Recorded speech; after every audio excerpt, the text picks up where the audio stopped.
Hello, hello. It's so great to see so many people here. Welcome to, I'm gonna steal Chris's line, the 20th Scope presentation, 20 years.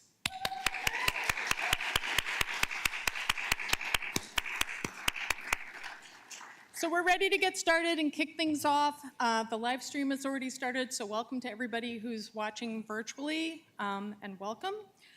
I'm going to start by welcoming Chris Lee, Professor of Mechanical Engineering and Co-Chair of Faculty Affairs.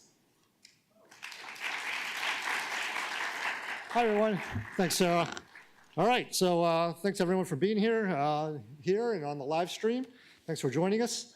I'm super excited to be here, not just because it's the end of the semester, but because I get to see all the cool projects that you guys are working on. So I often meet different various groups now, like alumni, prospective students, their parents, and usually the first question they ask is about scope. Oh, you know, what do I actually do on scope? Or what are the companies that are coming? Or what projects are I working on? So, you know, that's really the face of Olin, right? Olin is a project-based school, and scope is, you know, one of our capstones. So all the skills that you learn throughout the projects and all your experiences get put together in practice on a real project, and we can only do that because of our sponsors. They bring in those real projects, so thank you very much for making this all possible. All right, and I suppose I should thank the students too for doing most of that work here. So, all right, thanks. Okay, so today we have 13 projects that you're going to see. Okay, accelerate wind, not the wind, wind. Amazon Robotics, Blue Origin, Boston Scientific, who I should mention has had a scope project ever since we started. Yeah, pretty impressive. BU WISE and Red Hat, and WISE I believe is Women in Science and Engineering? No? Oh. Okay, something like that. That's pretty close. Sorry about that, BU. All right, LineVision, New Balance, which has 2 projects, Massachusetts Department of Early Education and Care, Microsoft NERD, okay, I'll try to get this one, New England Research and Development Center? Yes, all right. With Flock, which is a health community app, Moderna, Pfizer, and also the Santos Family Foundation, which is supporting a project with the Volpe National Transportation Center. All right, before I go from this, well, thank all these students. Yeah, good idea. All right, so some statistics to go with this. So 9 projects are repeat sponsors, coming back for a second year, some for multiple years. And of course, as I said, Boston Scientific never missed a year. This is their 24th project. So obviously they've had 2 several times. Pretty impressive. 6 projects, nearly half with Olin alums. So you guys remember this when you go out there and bring something back here? 3 projects aligned with Olin's goal to support more sustainable initiatives. And 3 projects to address social justice, which is an important core value of Olin. All right, so I'm going to hand it back to Sarah Bloomer here, who's the Scope Academic Director and Professor of Design, to go forward.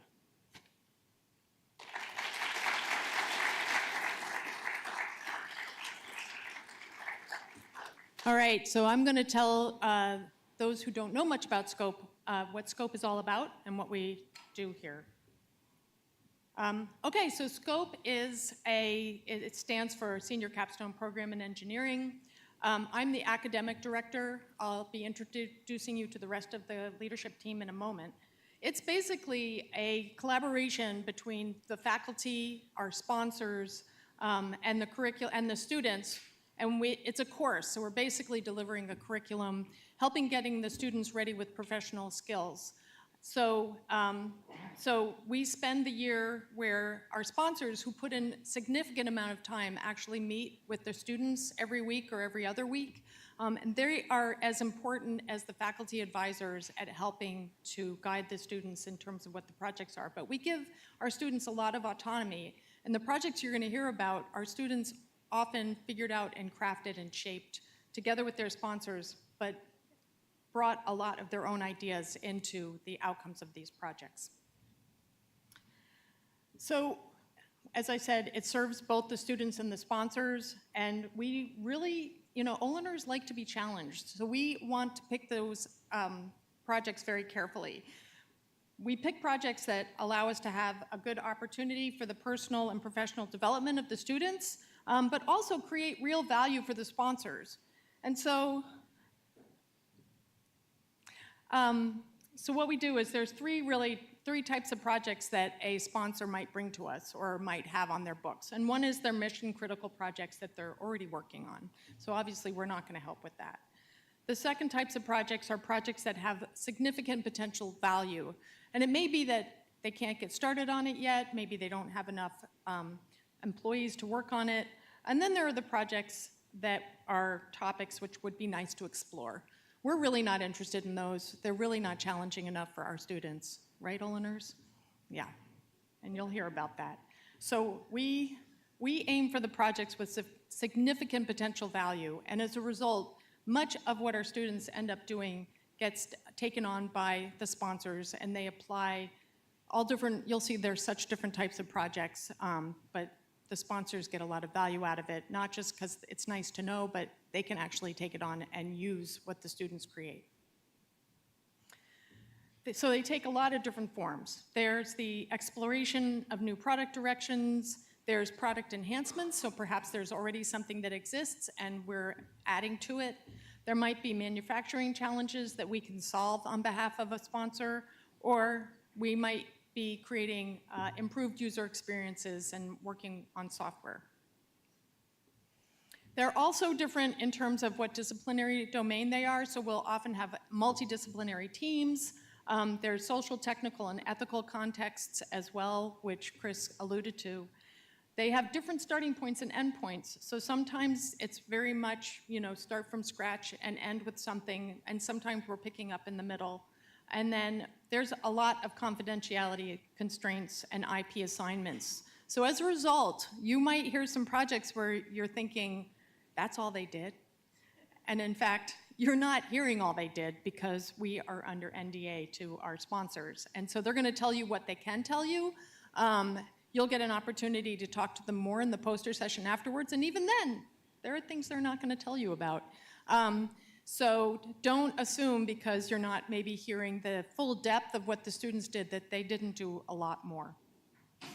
We take the NDA very, very seriously. Finally, I want to thank our scope team. As I said, we have faculty advisors. There's 4 of us for the 13 teams: Lawrence Neely, Alessandra Frizocco, Jessica Townsend, and me. And we can't run this team without Jessica McCarthy and Lauren Palmer, who do the program director and our business development director. That's not Lauren's title, but it was too long for us to put on the slide. But she's the one that a lot of our sponsors have relationships with, and she brings in new sponsors every year. 13 sponsors is a lot. We also can't, as the faculty advisors, because we are advising multiple teams, we don't always have all the expertise. And so we bring in subject matter experts.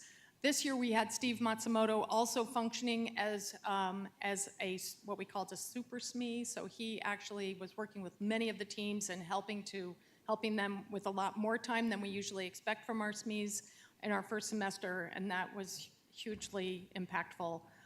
So I want to thank Steve Matsumoto, Ben Linder, Aman Milner, and Katrin Lynch, and anybody else who probably helped, because students will go and find faculty members that have more expertise and get input from them without going against their NDA, of course. All right, so thank you. So today you're going to hear 13 projects. That's a lot. It's a bit of a marathon. They're going to be talking for 8 minutes, 6 to 8 minutes. We'll have a 10-minute break halfway through. The bathrooms are through this door if you need them. There's water and coffee up outside on the mezzanine level. Have a look at the beautiful artwork that's up there as well. And then we will, once we wrap this all up, there will be a poster session, and that's when we ask you to ask questions. So hold off on asking any questions until the end, and then go and visit the different tables. There'll also be food and refreshments up there as well to celebrate the end of this year. This is a full year program. The students have put in a huge amount of time, and we really thank you for being here to celebrate with them and all the hard work that they put into it. So you can scan this QR code for the program, and if you go on to our webpage, you can also get more details about the projects. Have I covered everything, Jessica? Okay, well, let's get going. We're going to hear from our 13 projects. It's in alphabetical order, starting with Accelerate Wind.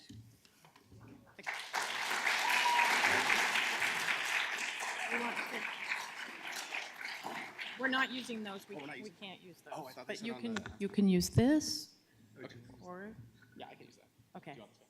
Okay, we can also trade. Yeah, we'll trade places. Yeah, yeah. Can we use the clicker?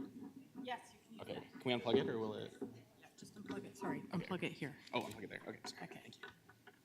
It's always good being the first one, right? Yeah. All right. We'd like to welcome you all again to the Scope Summit. We're honored to be kicking off this year's student-led presentations, and we're incredibly excited to share the work that we've done over the past year with you. Oh, it's the mic. I'm sorry. There we go. I'll get clear. Thank you.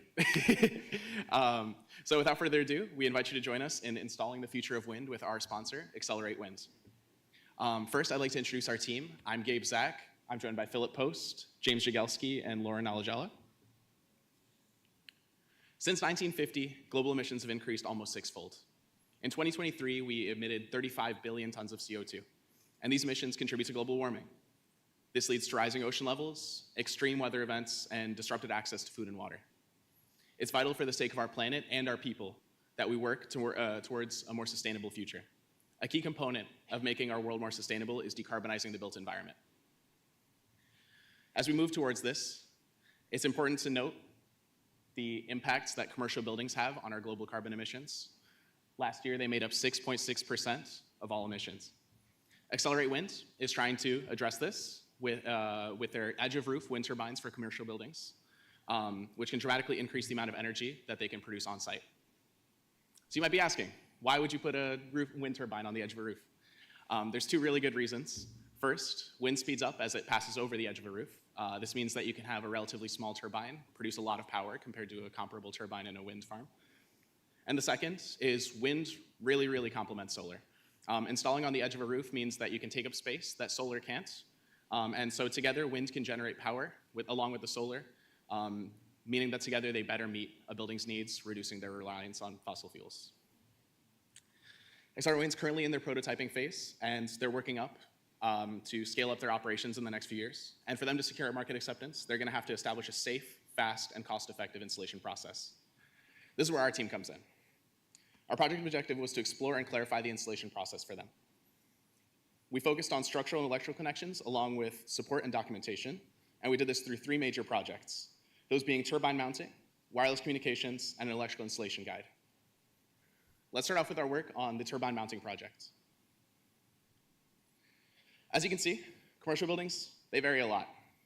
Some of them have parapets, others have corrugated metal decking, some have concrete, some have PVC. And for Accelerate Wind to maximize their reach into their market, they're going to have to be able to adapt their designs to all of these roofs and many more. For that reason, we believe that we can maximize our impact by making it faster for them to adapt their turbine designs between roofs. And our first approach was to try and make a requirements list so that they could rapidly assess their designs against each other using information about the needs of their various stakeholders. However, we realized that there were many, many unknowns in this space. And so we decided to hone in on more specific things, such as clarifying certain installation requirements and the human factors involved in installing a turbine on a roof. This led us to our second approach, which was creating a quarter-scale model of their system, along with a roof that they were planning to mount on. We prioritized the ease of manufacture and the ability to rapidly prototype it. And the most important part is that it's at a human scale. 2 people can lift this up and simulate an installation process without the need for heavy crane equipment like they would on a full-scale model.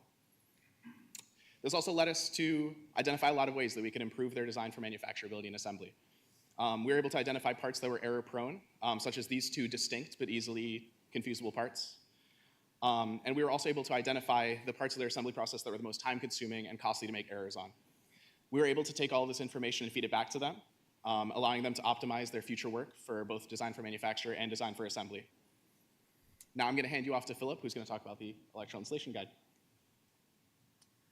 Perfect. Thank you so much, Gabe. And despite my appearance for this next section, none of you have to sign an NDA.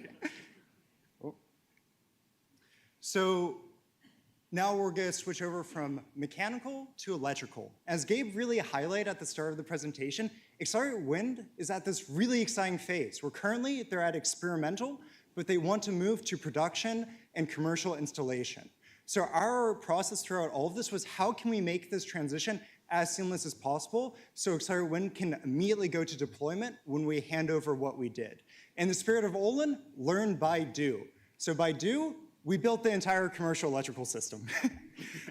So if you look at the left diagram, basically what you're looking at is the turbine, which takes the mechanical energy from the wind, translates it into electricity, the VFD, the variable frequency drive, which you can kind of think of as the whole brains of the operation, which handles the passover from wind power to the grid. And then we have our safety switch, safety mechanism, high voltage grid connection, and finally the inverter, which can scale the power to any commercial use case. And hopefully it plays. Yep, that's a successful motor spinning, which for this to happen, basically every single electrical component in this diagram has to be working in harmony. So we built the electrical commercial system, we proved that it worked. Part of this value process is, okay, accelerated wind gave us the final electrical schematics. They gave us the vision of what they wanted their system to do. What value did we bring in? And the analogy that I've been using throughout the entire year is basically accelerated wind kind of gave us the final Lego box. They gave us the vision of that final creation. And for anyone who loves Lego, basically our job was to make the step-by-step build guide so that anyone can take it, no matter their background, doesn't matter if they're an electrical engineer or not, and actually implement.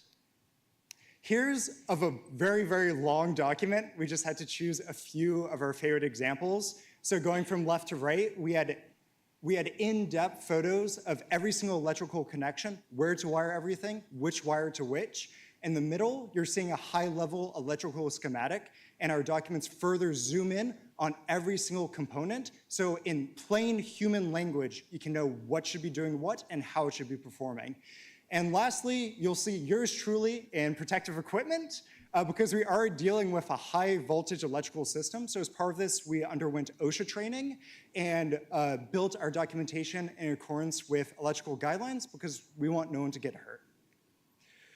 In addition to this, accelerated wind highlighted one more pain point to us that we thought we could help on. They noticed that they run into difficulty transmitting critical data from the wind turbine back to their central server so they can make sure everything's running perfectly. And with a wide, various amounts of local connections, it's not always certain that they can connect to the building that they're currently installed on. To completely remove this pain point, we developed a cellular communication device where you're seeing the microcontroller Ethernet adapter to talk with the wind turbine and the Blues wireless communication module, which is able to transmit critical data to accelerated wind, all for a package under $50, and data only needs to be resupplied every 5 years. Furthermore, here's 3 photos showing successful connection of the device, including its location, in the dashboard so they can track where all of their installations currently are. The middle part is another photo of the device itself, and on the right is live dashboard data of successfully encrypted data coming from the device to the cloud. So in summary, our focus was installation. How do we help accelerated wind make this jump from experimentation to production? So mechanically and electrically, we both streamlined their current processes and came up with new ones to make this process as simple as possible. And in addition to that, we also made a wireless communication device to boot just to further help. Huge thank you to everyone, Alessandra, our academic advisor, the entire accelerated wind team. I know that Adam's here. And just overall, the Olin community. I know that we're the first team going, and I think you'll see from all these presentations that something like this can really only happen at Olin. Thank you.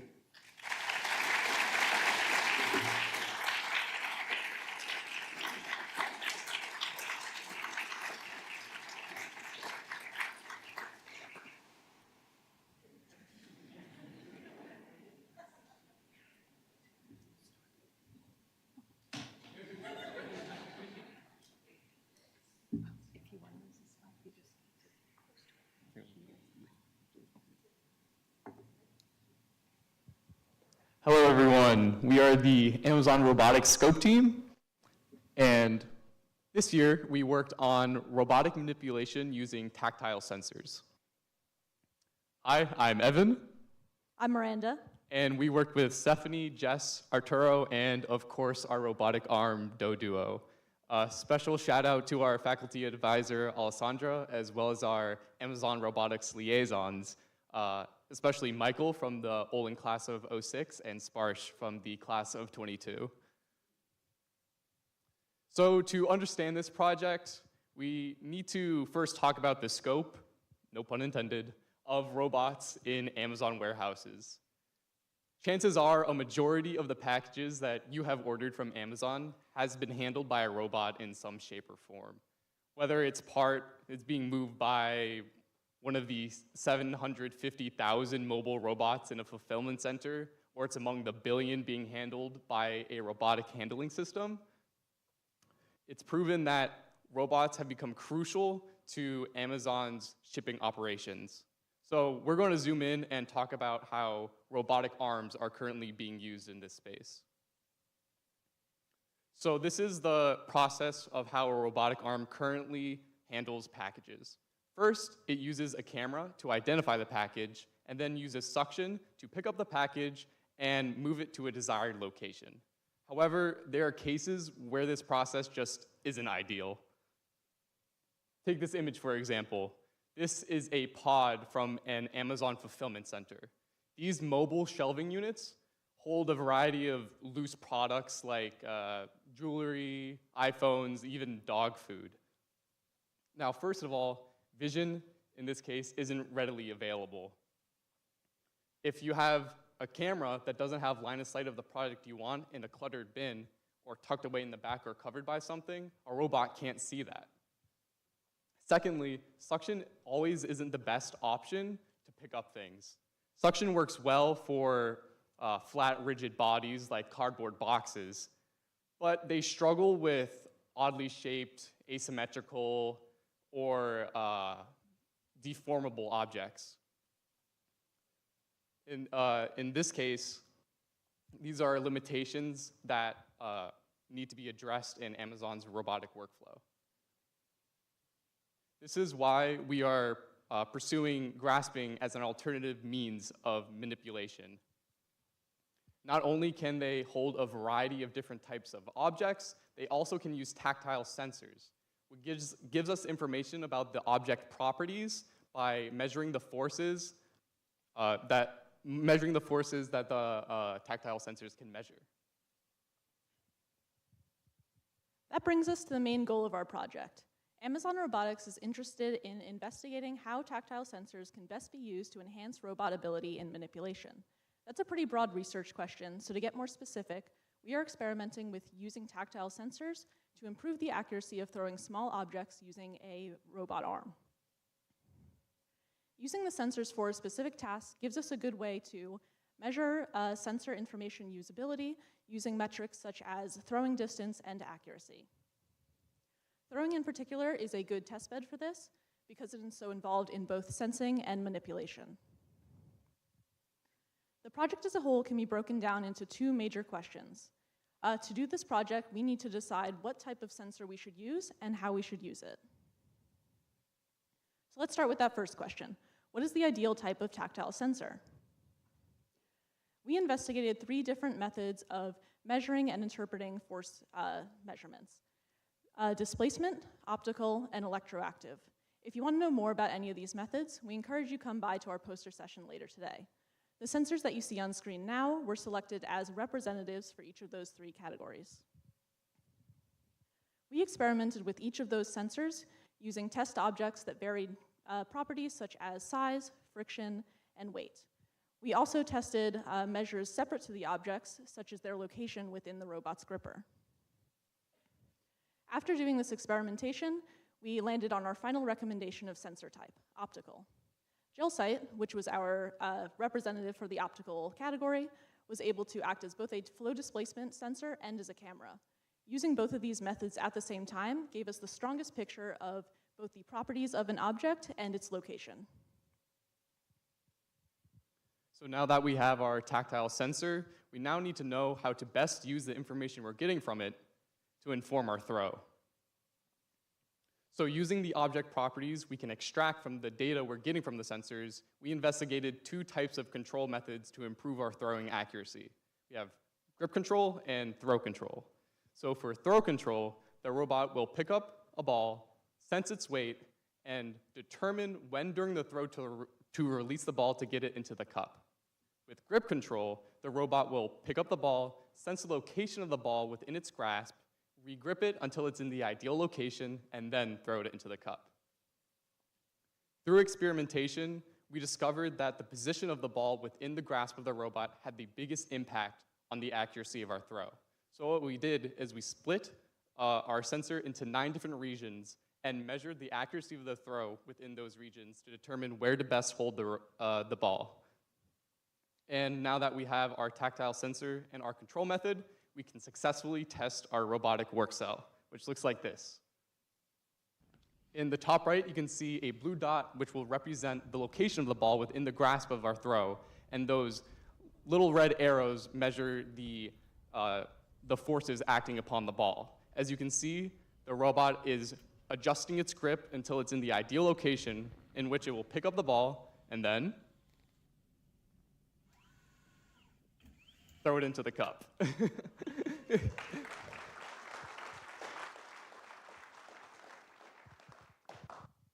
So as you can see, there's strong evidence that tactile sensors are worth exploring. Using a combination of displacement and optical sensing, our robot was able to accurately error correct to have a better performance overall. This serves as a good proof of concept for Amazon in similar uses within their warehouses.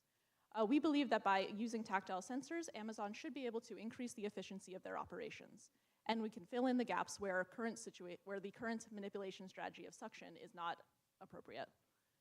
Some next steps for this project could be exploring using tactile sensors with asymmetrical, deformable, and obstructed objects. We thank you so much for coming.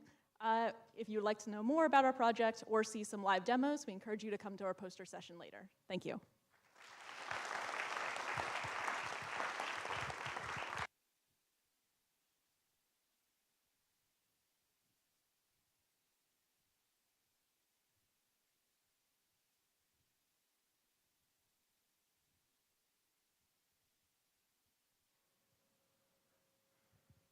Give us one moment.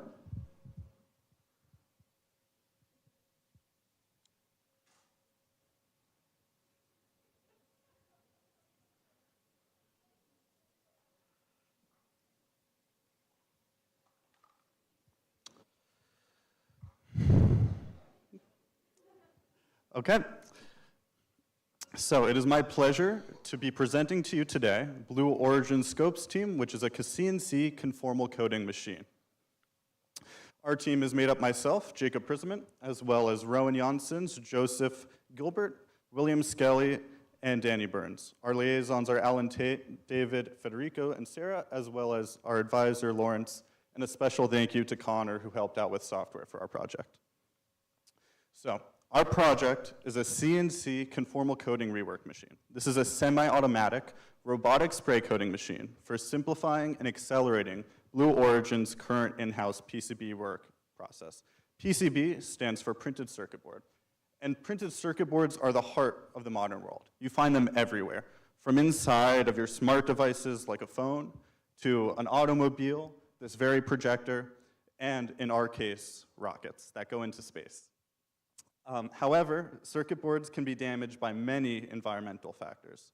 This includes dust, water, dirt, and particularly in space, something called tin whiskers that can grow between solder joints and cause many issues. So what is the solution? The solution is something called a conformal coating. Conformal coatings are protective coatings that seal off the electrical components from outside factors. They form a mechanical barrier that ensures that nothing can get in there and short components. However, sometimes this coating needs to come off. If there's an issue or they're doing testing on a board and they need to replace a component, they must remove the coating, and this can be done using a workstation that last year's Blue Origin Scope team made for the avionics team.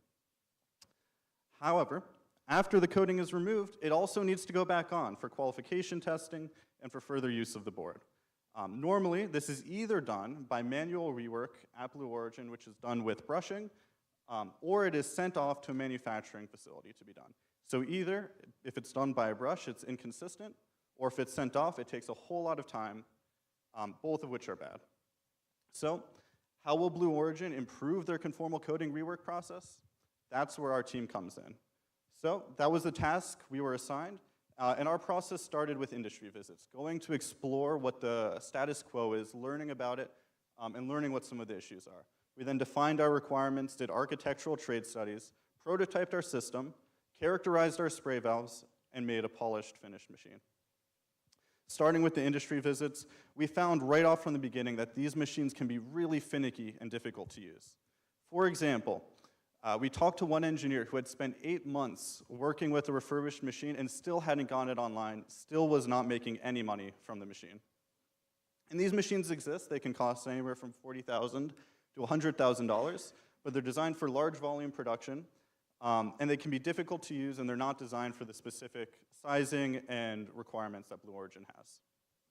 So we start with top-level design trades, looking at what type of valve do we want. There's lots of them. There's some that microjet and shoot a thin stream down. There's some that spray from way up high, and we're going for something in between the two. A mid-level spray, it's a cone pattern, and it works great. The first semester, we focused on making a functional prototype. We created all of our fluid systems, all of our electrical systems, and we made sure that everything worked as it needed, and it allowed us to do a series of spray testing to characterize our valve and our system. We sprayed over 300 coupons, varying over 5 different variables that affect the quality of the spray. In the second semester, we worked to design and fabricate our refined system, create a comprehensive documentation package, and get ready to ship our completed system to Kent, Washington.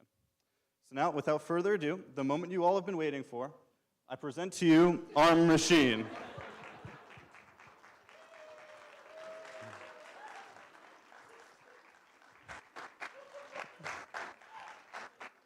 And here is the wonderful Rowan Janssens to tell you all about it. Thank you very much. All right, let's take this thing out of e-stop, and we can start talking specs. So our machine has a 24-inch by 24-inch spray area, which allows Blue Origin to coat even the largest PCBs that they have, or they can load this machine up with a bunch of smaller boards and coat them all in a single setup. Inside the machine, we have a modular PCB fixturing mechanism, which allows the operator to quickly set up the machine for a board of any shape or size. And that allows them to get the machine ready in a matter of minutes. Over here, we have reimagined the solvent workflow and the purging routines with a built-in solvent drawer.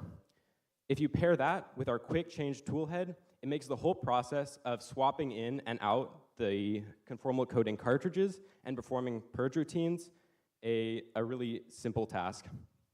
On this side of the machine, we actually have the control interface, which is comprised of both the analog control and our digital spray mapping software. The control panel features a direct control with the hardware and spray system, which gives the operator greater machine awareness and control. And then we have our digital interface with our custom user interface, where the operator can use simple geometry to quickly sketch their spray and avoid regions on an augmented reality image of the PCB captured in real time under UV lights, which allows you to see where the existing coating is and where it isn't. On the outside of the machine, we put a lot of thought into the ergonomics and the use. The door features gas springs for easy actuation and an adjustable stay, which allows an operator of any height to configure the machine to be operated to their comfort. The machine has built-in storage, which allows us to store various fixturing items and also different consumables that are used in the coating process. And finally, the machine has a built-in fume extraction system with quick swappable filters that allows the entire thing to operate in a lab environment without the need for additional air infrastructure. And it does all of this while staying within a 40-inch by 60-inch footprint. So let's talk about how this meets the needs of Blue Origin. Our machine leads to a 50% reduction in cost for these PCB rework operations and a 15% reduction in scheduling. That means that Blue Origin no longer has to spend their valuable time and money sending their boards back to the fabrication house for recoding. They can just do it in-house with our machine.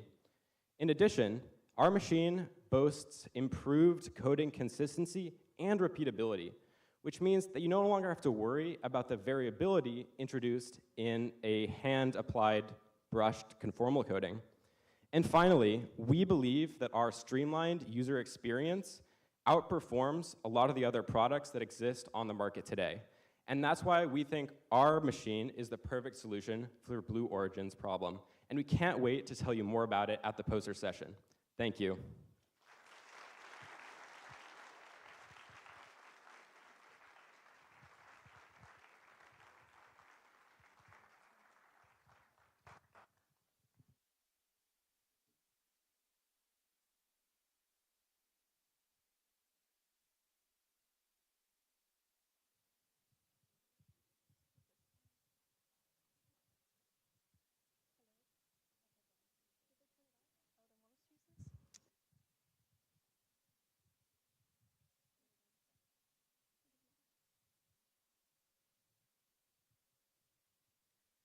Hello, we are the Boston Scientific Scope team here to present to you this year's project on the sustainability of the biopsy forceps product line. My name is Madeline. The rest of my team here is Lillian, Miriam, Cassandra, KD, and Kai. Endoscopies produce a massive amount of waste at approximately 2.1 kilograms per procedure.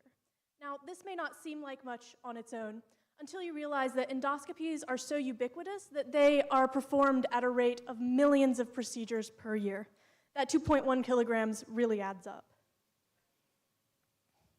As such, the goal of our team this year was to help Boston Scientific on the way to its goal of being completely carbon neutral by the year 2050, by breaking down and redesigning their forceps product line with the guiding principles of functionality and sustainability at the forefront of our minds.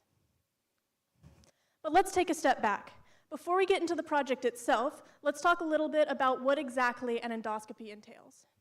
An endoscopy is a procedure which allows a doctor or technician to examine the interior of a patient's organs. It's performed using an endoscope, which is a long, flexible tube with a camera and a light on the end. Forceps, as you can see here, are devices often used as part of endoscopies to take tissue samples for biopsy. They have jaws for taking the tissue sample and are long and thin enough to fit down in the endoscope and be actuated by a handle which remains outside.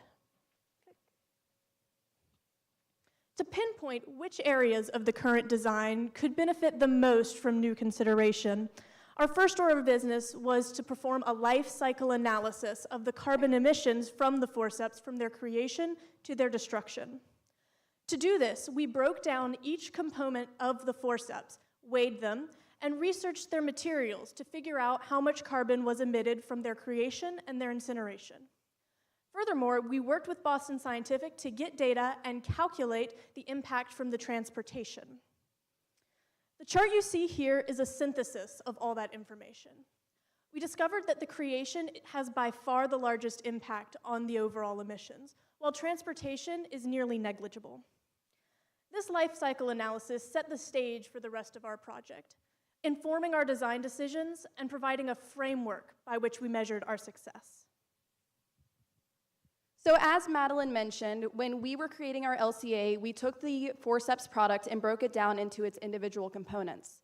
From these components and the LCA, we were able to identify which components had the most CO2 production in the product, which turned out to be the handle, internal coil, internal wires, radial jaw, and the plastic packaging. During the fall semester, we focused on these 5 components, working on developing designs while also getting a better feeling and understanding of the forceps product itself. Then, at the beginning of the spring semester, we reassessed our designs and discovered that 2 focus areas had the most impact regarding reduction of CO2 emissions, and those were the handle and the internal coil. We then spent the rest of our spring semester refining those ideas. Of course, at the forefront of our designing process, we were thinking of sustainability, and we decided to divide sustainability into 3 design aspects: material, weight, and reusability. Material is important because if we can recycle a product and not have it incinerated, and incineration causes a lot of CO2 emissions, we can automatically remove the amount of CO2 emissions caused by destruction. Material is also important, though, because every material has a different amount of CO2 that it gives off. And if we can go ahead and switch out the material to be less CO2 content, then that's a good choice. Then we have the weights. So of course with weight, if you have a smaller design and it's lighter, you're gonna have less material, so you're gonna have less material being created and destroyed, and therefore less CO2.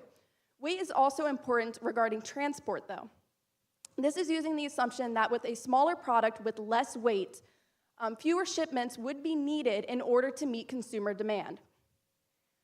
Last but not least, we have reusability, which is important because if we can make the entire product or even a singular component reusable, the amount of CO2 produced from it is astronomically cut, and this, out of the 3 design aspects, ended up being the most impactful. Of course, there were other design considerations other than sustainability that went into our developments. First, we looked at marketability. Is this design ready for the current market that Boston Scientific has? And if not, what steps are needed in order to get it ready for the market? There was cost. Is the cost difference going to be too much for Boston Scientific, and how does that cost affect their consumers? We have ergonomics. Is the design we created efficient for users and also comfortable? Functionality, which is important because we don't want to change the original function of the product. And then implementation. How long will it actually take before we can implement these designs in the real world? For our results, we ended up designing 3 products. One single-use design, which has a proposed 8% reduction of CO2 emissions from the forceps product line, and 2 reusable designs, which has a proposed 89% reduction in CO2 emissions. The creation of these designs is not only an amazing accomplishment for us as a team, but a great step towards Boston Scientific's 2050 goal of carbon neutrality. We want to thank all of you for being here, and a special thanks to our liaisons, Andrea, Rosanhel, Ryan, and Sam, and of course our faculty advisor, Jessica Townsend, and we hope to talk to you more during the poster session.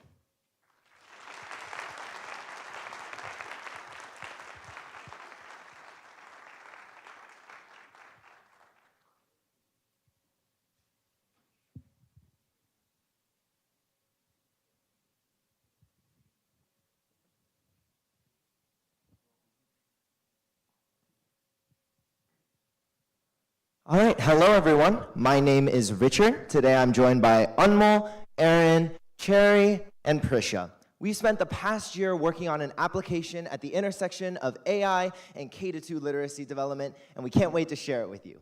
But before I can do that, I have to give you a little bit of context. Now, I won't dwell here because I don't think anybody here necessarily disagrees that literacy is important, but whether it be through statistics or conversations with teachers, it's become clear to us that literacy is a place of real concern for modern students in today's nation, and it's a problem that won't fix itself. 33% of 4th graders did not perform at a proficient level in reading, according to a government assessment in 2022, and we've seen a recent dip in literacy scores due to a variety of factors. Thankfully, there are people working on that. We're lucky enough to be teamed with a group of researchers at the Boston University Wheelock College of Education and Human Development, their Institute for Science of Education. That's a mouthful, so we call them BUIs. They're part of a larger collaboration called Reach Every Reader, which is composed of literacy and education experts whose goal is to ensure that all children will be readers with the skills, knowledge, and interests to read for learning and pleasure. That's a great goal. What do we do for them? Well, we act as technical advisors and consultants, and this is where I should bring up our second liaison, Red Hat. As we build out digitized versions of their curriculums and tools, Red Hat supports us with help and infrastructure regarding the cloud and machine learning, enabling us to achieve our goals. Now, I would, again, love to tell you what exactly we made, but I have to give you even more context, specifically in the field of AI, because we're about to throw some jargon at you. Now, unfortunately, there is no explanation of AI that doesn't look that complicated. But we've all interfaced with ChatGPT before. And ChatGPT is an example of an LLM, or large language model. That's the exact kind of model that we're using in our processes. These models are trained on large databases of sentences and paragraphs, which allows them to pattern match using complex matrix math that honestly nobody really understands, and allows them to essentially get a grasp of these input sentences should generally yield these output sentences. So why are we even using AI? Well, first of all, the experts see the writing on the walls. AI is making its way into education, whether we want it to or not. And even the White House is chiming in on its applications. However, we know that there is a tendency, especially now, for AI to be put into places it doesn't necessarily belong. And so we were skeptical of its uses as well when we initially came into this project. However, after we had many conversations with our stakeholders and our literacy expert liaisons, we realized that it is beneficial, and here's why. We are dealing with large quantities of qualitative and quantitative data. We have both student assessment scores and student game data, as well as more personal things, their home lives, learning disabilities, personalities. And so we need to basically be able to analyze and summarize all of this, which AI is perfect for. We do recognize that there are a lot of dangers of using AI in this case. We have a long list that we have here, with many more, of course. One of the ones that we want to point out is that, as I said, we are dealing with very secure and personal data, and we want to ensure that the students are protected. And so, given all of these considerations, we've had two main takeaways that we've kept in the front of our mind this entire project. First of all, we need full ownership of the system in order to ensure that we can control exactly who accesses what data.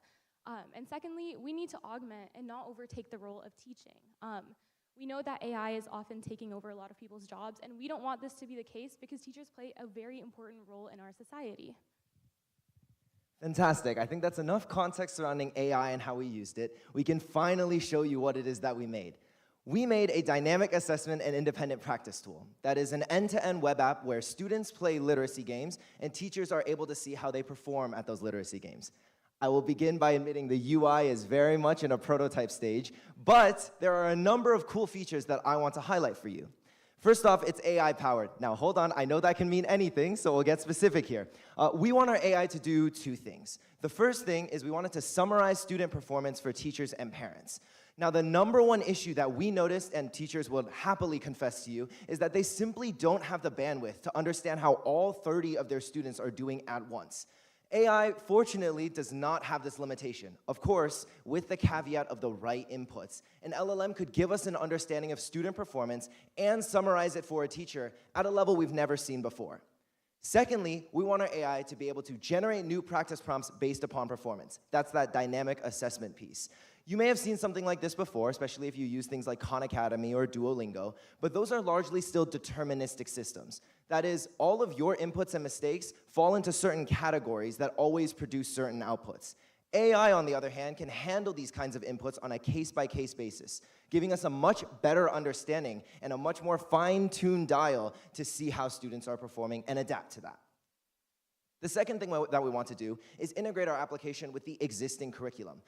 Thankfully, our liaison team is very vast, and they're already doing a lot of work to bring education into the online space. We want our application to be able to integrate directly with that, integrate to their assessments, integrate to their online curriculum. And so we kind of see ourselves as adding a component to existing digital infrastructure, which makes our achievements pretty simple, actually. We've deployed a real application prototype that users can interface with. Now, that means we've built the boxes and the pipelines necessary to integrate machine learning with K-2 literacy education.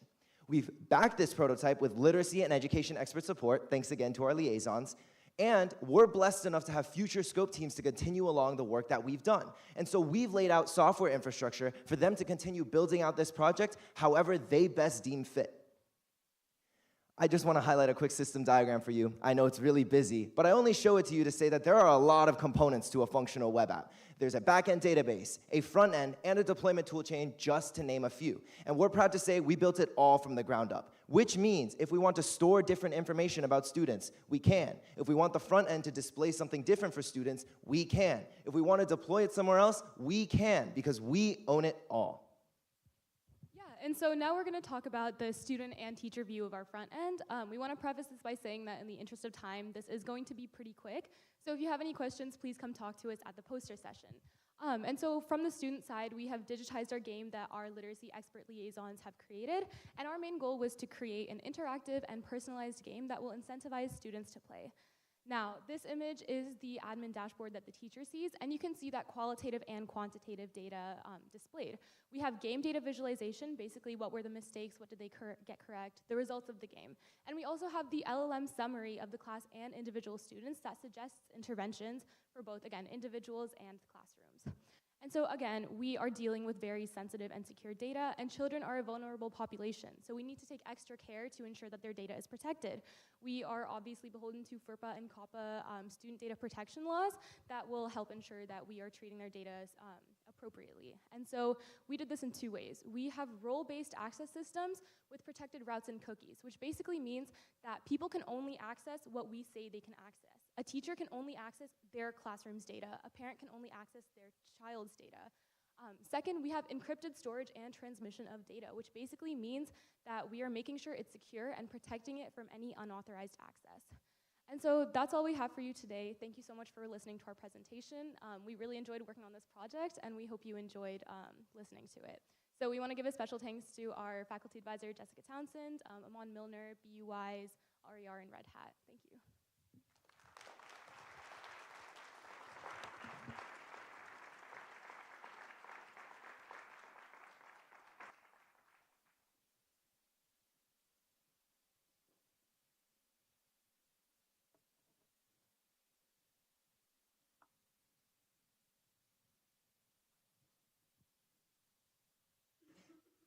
Hi, we're the LineVision team, and we were working on encroachment detection.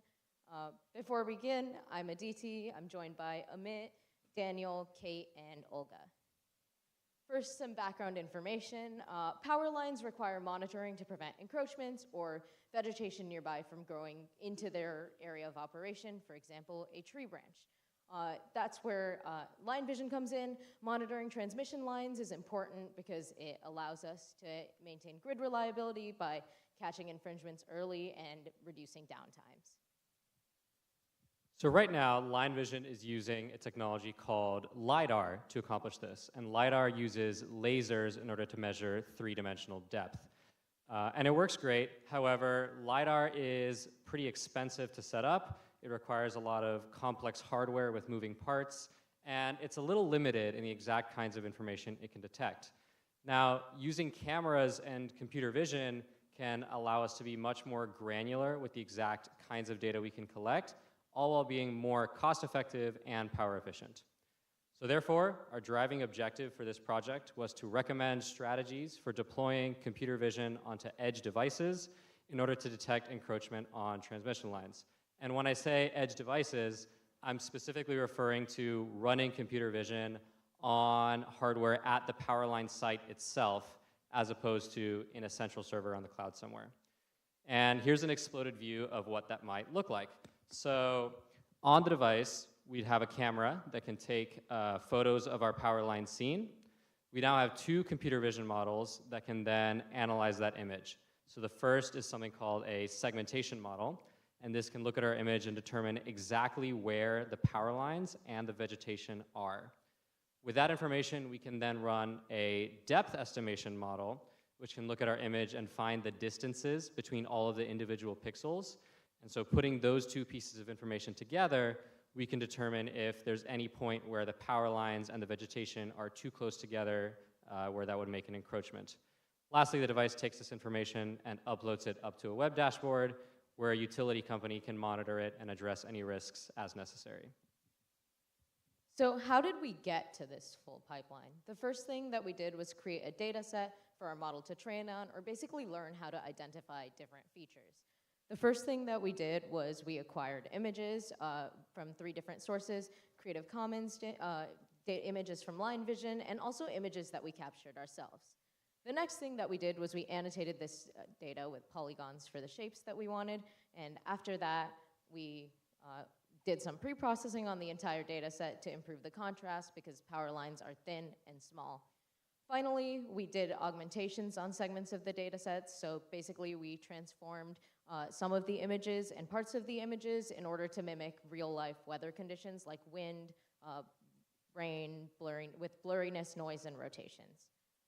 The next thing that we did was we built our model, which basically takes in an image or one of our captures and outputs masks representing power lines, towers, and any vegetation. Two important decisions that we made were, one, to use an image segmentation model, which, as can be seen in the top right, creates masks for individual objects so that we can identify the explicit conductor that is being encroached upon. The second thing that we decided was to use a pre-trained model and tune our data set on that. So we used a model that was tuned on the common objects in context data set, and we built our training on top of that in order to get our individual object masks sort of specialized to our task. Finally, now that we have this model, we have to determine encroachment. We went about this via two methods. The first thing was to find pixel distances between objects, but this obviously has limited accuracy and high risk of false encroachment. For example, a camera or a branch right in front of the camera will be seen as a major encroachment alert when in reality that's just a depth perception issue. That brings us to our second method, which is to use a depth estimation model. This is significantly more accurate and compatible with our camera setup. However, we did encounter a challenge where we have to convert from relative depths, which you can see in the top right, to the actual depths. And this can be done by taking a few reference points from within the field, which is data that LineVision has access to. Great, so now that we have our two models, let's talk a little bit about the process that it took to take those from our laptops onto some edge devices. And that was a three-step process that we took. So the first is compilation. So this involves taking the models from the development formats on our laptops and transforming them into high-efficiency compressed formats more suitable for small devices. Next is the execution phase, where we take those models and deploy them onto our hardware, running them with a standard set of test images. And while it's doing that, we can poke and prod it in all kinds of interesting ways to hopefully derive some useful insights. Out of these three, the most difficult was definitely compilation. It turns out that while our laptops are really good at testing different kinds of models really quickly, specialized AI accelerators, like the ones that we're using, are very particular about the exact kinds of models they can run. And at every step of the process, we found ourselves having to go back and tweak the model in order to make sure it was actually compatible. All that being said, we were eventually able to run some models and get some interesting data, which we have here. So we're primarily aiming to characterize three elements of our system. Number one, how long does the model take to run? This is plotted over on the left. The orange graph is in milliseconds. Number two is how well does our model perform? So this is the black line on the right.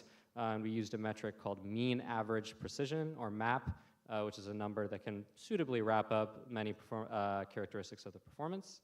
Lastly, we want to measure how power efficient we are, and so this is the orange line on the right, plotted in watts. A couple of key takeaways here. If we look at the graph on the left, even at our highest image resolution that we tested, our execution time is still around a couple hundred milliseconds. And if we look at our setup, the cameras are mounted in a fixed position on the power line, and power lines and vegetation don't move very quickly, which means that our frequency requirements are quite low, on the order of once every few seconds or so. The second thing is if we look at the graph on the right, we'll notice that performance actually scales up quite a bit as we go up in resolution, about 35% or so in our data, but the power cost that we pay for that is quite low in comparison, only about half a watt or so.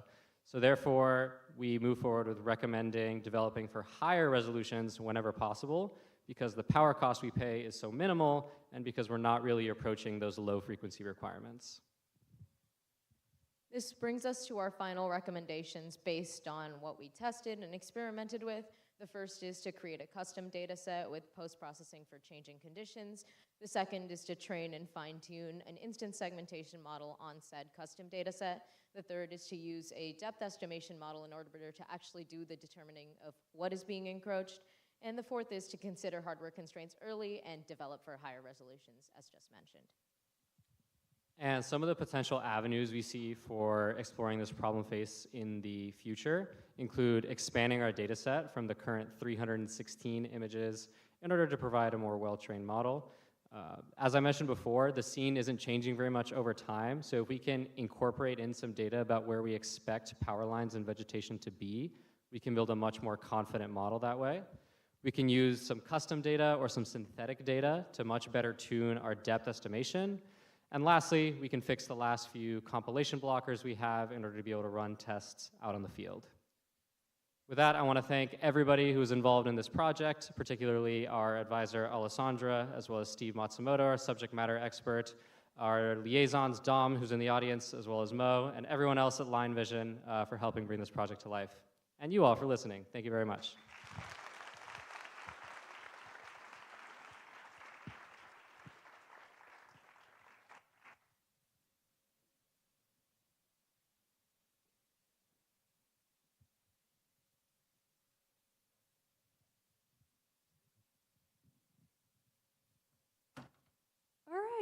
Good afternoon, everybody, and thank you so much for coming. We are the SCOPE team working with the Massachusetts Department of Early Education and Care. They're also known as the EEC, and our project specifically was to redesign their childcare search tool. So, hey everybody, my name is Emma. This is Brooklyn, she'll also be presenting, and our other teammates are Lucy, Clay, and Karina. Okay, so for some background on our project, the EEC provides childcare financial assistance vouchers for families in need, and this helps them pay for childcare. This process is called the Childcare Financial Assistance, or CCFA process. Now, recently, the Massachusetts government passed an initiative to help improve and modernize their technology systems. So this is where we come in. We worked with the EEC to redesign the experience of families searching for childcare online. And now this is currently the most difficult part of the CCFA process. But why is this project so important? So this project has the potential to disrupt poverty through 2 generations. Childcare, as you might know, can be extremely expensive, and helping families be able to send their children to childcare first helps parents get back to work and focus on their careers, and it also helps children work on their academic and social growth. Great, so let's tell you a story about a family that might be using our tool. So meet Diane. She's the mother of an infant and a 4-year-old, and she needs to go to work so that she can provide for her growing family. Now, this means that she needs to find childcare for both of her kids, and it needs to be both affordable and conveniently located. So a friend of her told her about the EEC and how they have a program that can help her pay for childcare, and she also said that Diane should be using their search tool, since otherwise, searching for childcare can take months, and after hours and hours of calling, you'll find out that the facilities don't even work for your family. So Diane uses the EEC's tool instead. She only has to make 1 phone call, and then within a week, both of her children are enrolled and ready to attend. Okay, so now let's take a look at how Diane used our tool. So Diane starts on this homepage, and she can search for her primary address, or she can search along route and search for a secondary address like her work. She's going to hit search and come to this page. She can see that there's a bunch of filters down this side, which she can select. We see EEC vouchers, age groups, etc. She can also see these childcare information cards with a little bit of information, and if she clicks on it, she can see that it was last updated recently, and also extra information on this childcare. Great. So now that you've seen the tool, we want to talk a little bit about how we got to that design. So the first thing we needed to do was figure out and understand who we were even designing for. So to do this, we took a look at some research that the EEC had previously done, and we created the following personas. Their names are Different Ages Diane, who we've already met, and we also have Apprehensive Amanda and Navigating Nate. And these personas just represent different types of families and their different situations and needs within our user group. And they might not represent everybody, but they do encompass a significant amount of our stakeholders. Now, this is what the current tool looks like. We did a bit of an evaluation on it, and we found that there were a lot of pain points and a lot of flaws that make it essentially unusable for families. And if a family did try to use this, they would be very frustrated and disappointed by the tool. But that's not the experience that we want families to have. So our goals instead were to build a childcare search tool that is easily found from the EEC's homepage, that provides clear definitions on information that is actually important to families, and also displays default search results, which are both useful and show accurate information. And in doing this, it'll both build trust in the data, and it'll minimize the amount of time that families have to spend searching for childcare. And ultimately, this will create a more intuitive, a smoother, and a more pleasant experience for parents. Yeah, so talking about those experience goals, I would like to talk more about the overall process that we took to get to our final design, as well as some of the high-level takeaways we had. The first thing we did was to look at the EEC's current site to identify problems. Then we did usability testing with students and co-designs, which helped us initialize our first prototype. From there, we did usability testing and card sorting with parents, which all led us to our final prototype. Yeah, so by talking to parents, which I mentioned before, we got a lot of good feedback from them. And some of the things we realized were the core questions that parents had when looking for childcare. Those being, is this facility safe? Can I afford this? Is there space available for my child? And are our schedules compatible? And we've learned that by asking these questions, the parent's main experience kind of hinges on the accuracy of all this information. Therefore, we took accuracy into consideration moving forward with our design. Yeah, so here are some screenshots from our final design, and we made design changes based off of insights that we gained from parents.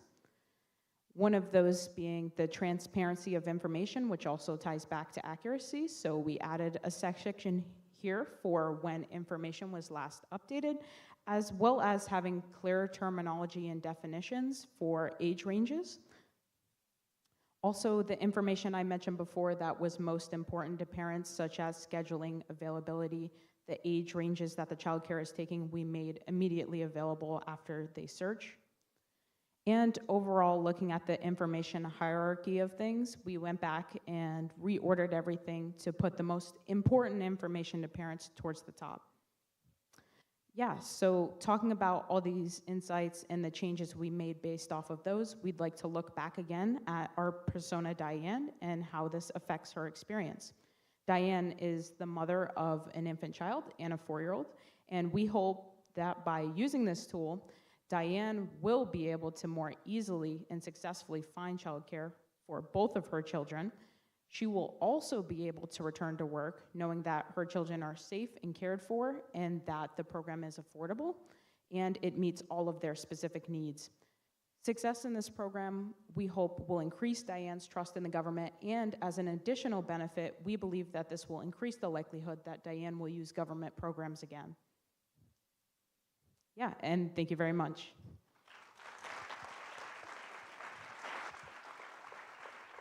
Fantastic. Thank you. We'll have a 10-minute break. If you guys could come back by 2:20, that would be awesome. And we'll continue from there. As I said, bathrooms here. There are also bathrooms upstairs if you need that.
All right, welcome back, everyone. Welcome back.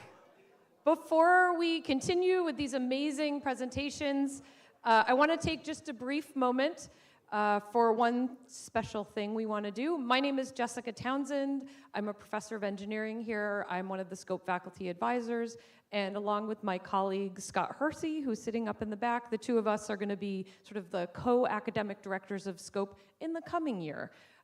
But we are here today to say a special thank you to the current academic director of Scope, Sarah Bloomer.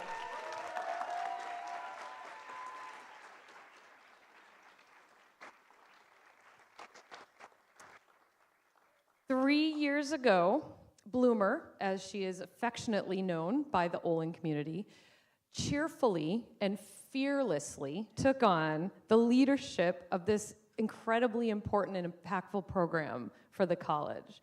And we want to spend just a minute to thank her and to say a little bit about the impacts of her leadership over the last 3 years. So some things you may or may not know about Sarah. First of all, she has a long and storied career as a user experience designer. She has run a number of businesses and consulting firms. She has worked with many, many clients, corporate clients especially, and at a time when this wasn't sort of the norm.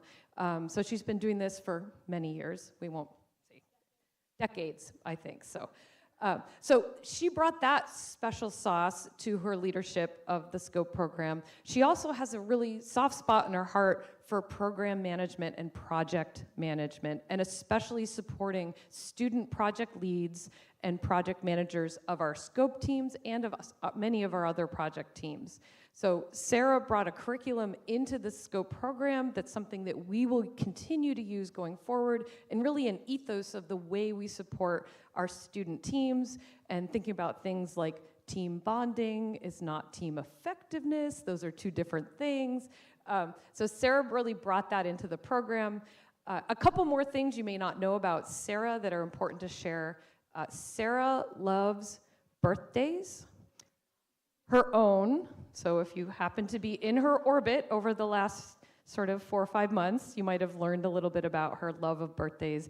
But she knows when everybody's birthday is on our teaching and leadership team. She makes sure, she knows what we like, she knows what snacks we enjoy. Is it sweet, is it savory? She makes sure we have that. She is an incredible leader of this small teaching team and leadership team for the Sculpt program. And she's just really held us together. She's been the glue, she's been everything for the last 3 years. Another thing to know about Bloomer is when you ask any given student to say something about her, and we mentioned that Sarah was finishing her 3-year stint, and the student said, "What? She's an icon." And so the student body, I think, have this real, again, sort of soft spot for Bloomer and for the way she cares about them, cares about their learning and the impact that they make. Sarah is not leaving the Olin community. She is going to, luckily, we're going to get to keep her here to continue to adjunct, teach classes with us, and just be engaged with us. But she is off on some adventures for the next 4, 5, 6 months, some personal and professional engagements and adventures, travel around the world, and we wish her the best on that. But we don't want to leave you without giving you something that you can take with you. And so our brilliant colleague, Jessica McCarthy, came up with this amazing idea that we need to give you a star. And we need to give you a particularly bright star, and it's been adopted under your name. It's part of the Sagittarius constellation, which is your zodiac sign. And it's a constellation that is viewable and visible. You're gonna make me cry too, so. Is viewable and visible in both hemispheres. So on your travels around the world, you will be able to see this. We will be able to see this. We'll be able to think of you and feel connected to you going forward.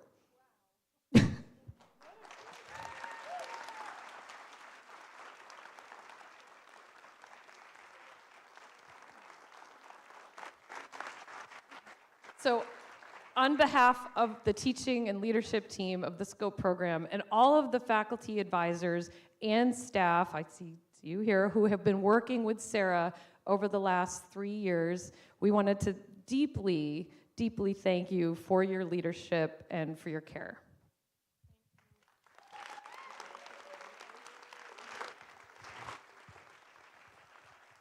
I really appreciate a gift that when I'm trying to clean out my house. And for those who don't know, the two hemisphere reference is because I have 3 homes, which are Australia in the southern hemisphere and England and America. So I always used to look up at Orion when I lived in Australia because I think, okay, you can see that in both hemispheres. So that's been important to me. I've loved doing SCOPE. I'm not going to say much more because the students are much more interesting, but like I said, I'm not leaving Olin. I can't leave Olin. I've been here a long time, and thank you for being fabulous students and making me proud.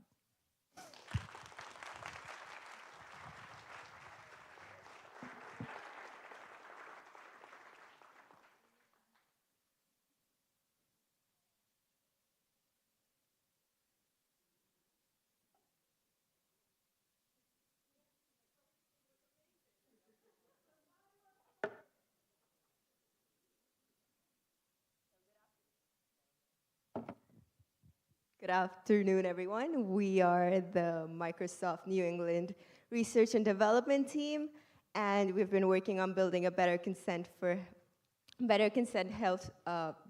framework for health data sharing.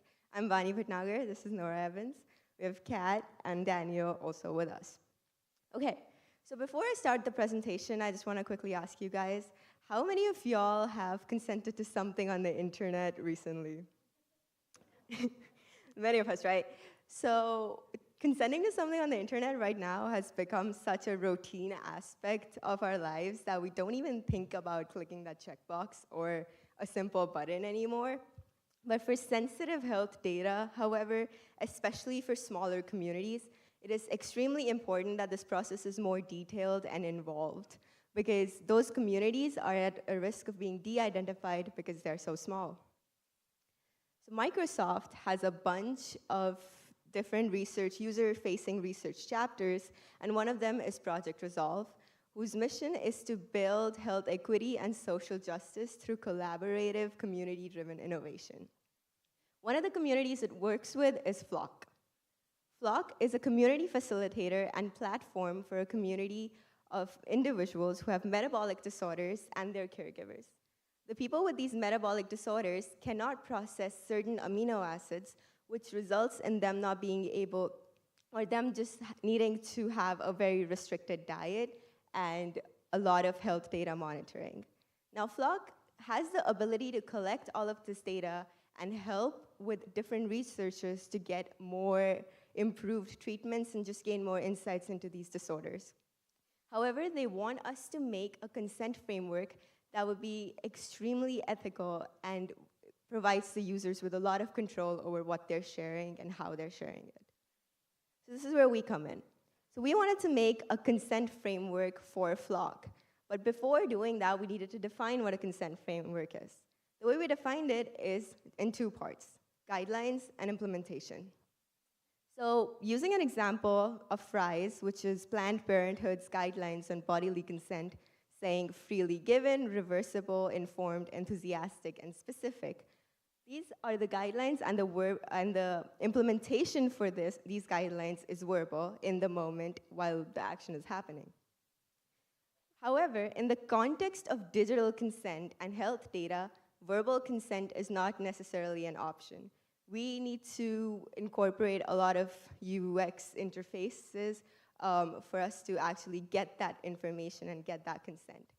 That makes it an ongoing process because you check a box and then you consent forever, but we don't want it to be that case. We want the users to be able to edit their choices, revoke their consent, which adds to a lot of different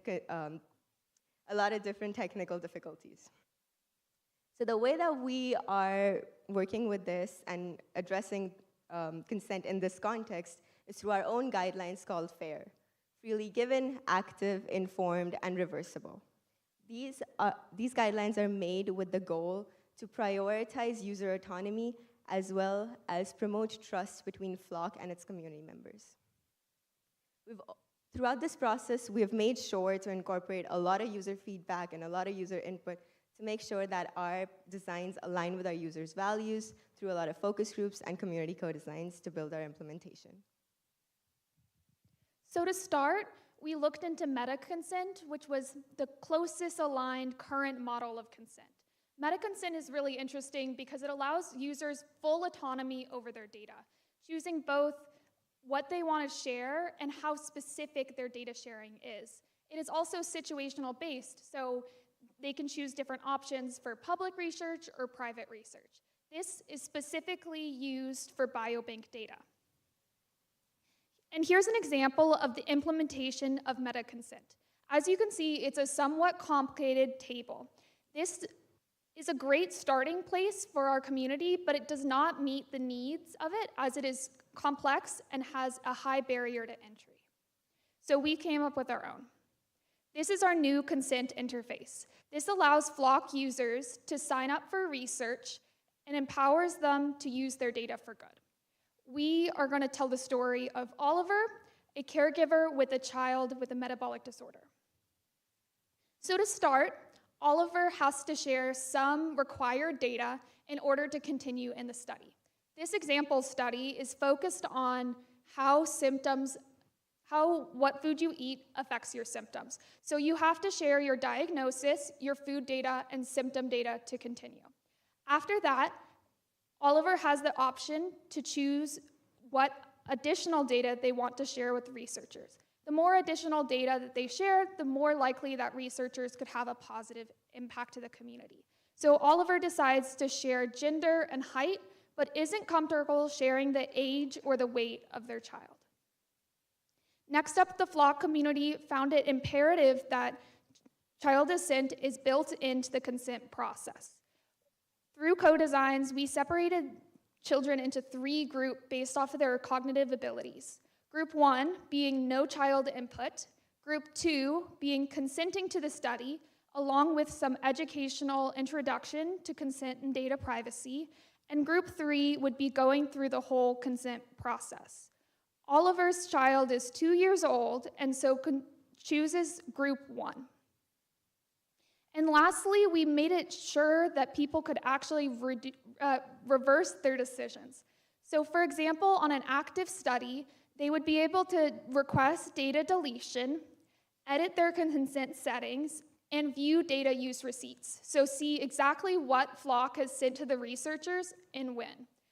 They would also be able to see in past studies the same data use receipts as well as their, I'm just gonna keep on talking, as well as their data use receipts, as well as the results of the research. Finally, we had to make sure that all of this was technically feasible through back-end implementation. If the screen was here, you would see a really complicated flow chart in which on the left, it would describe exactly the flow of starting a new consent. So a new consent pathway. On the right, there would be a whole nother section that would allow you to view data deletion. All of this stuff will be in our poster session, and I will share as much as possible.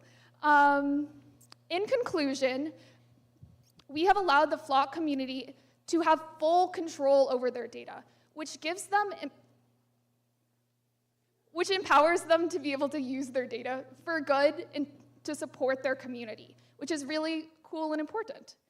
And next steps, we've given all the resources Flock needs in order to actually implement this in their application, and Microsoft Nerd is going to continue doing their public-facing research on consent and figure out how our framework can be utilized for different communities. Thank you so much, and a special thanks to our scope advisors, SMEs, and liaisons at both Microsoft and Flock.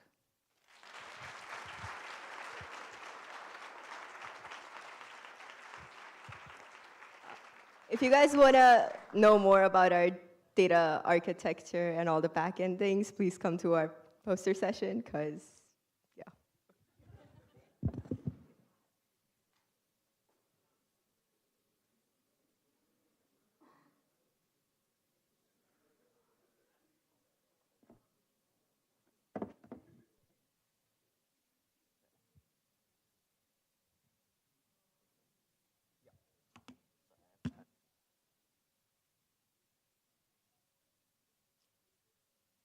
Hello, we're the Olin College Moderna Scope team, and we've made an open source biotech robot orchestrator. I'm Luke, this is Kinta, AJ, and Sam. Let's get to it.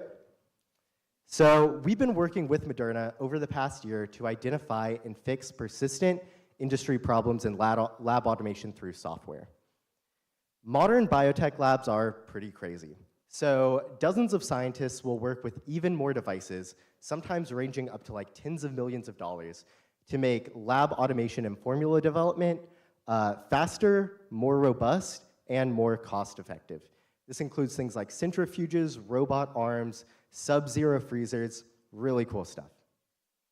Software bridges the gap between the scientists and the devices. So engineers will define what each of the functions of these devices do, and then scientists will queue up procedures to run tests and develop formulas.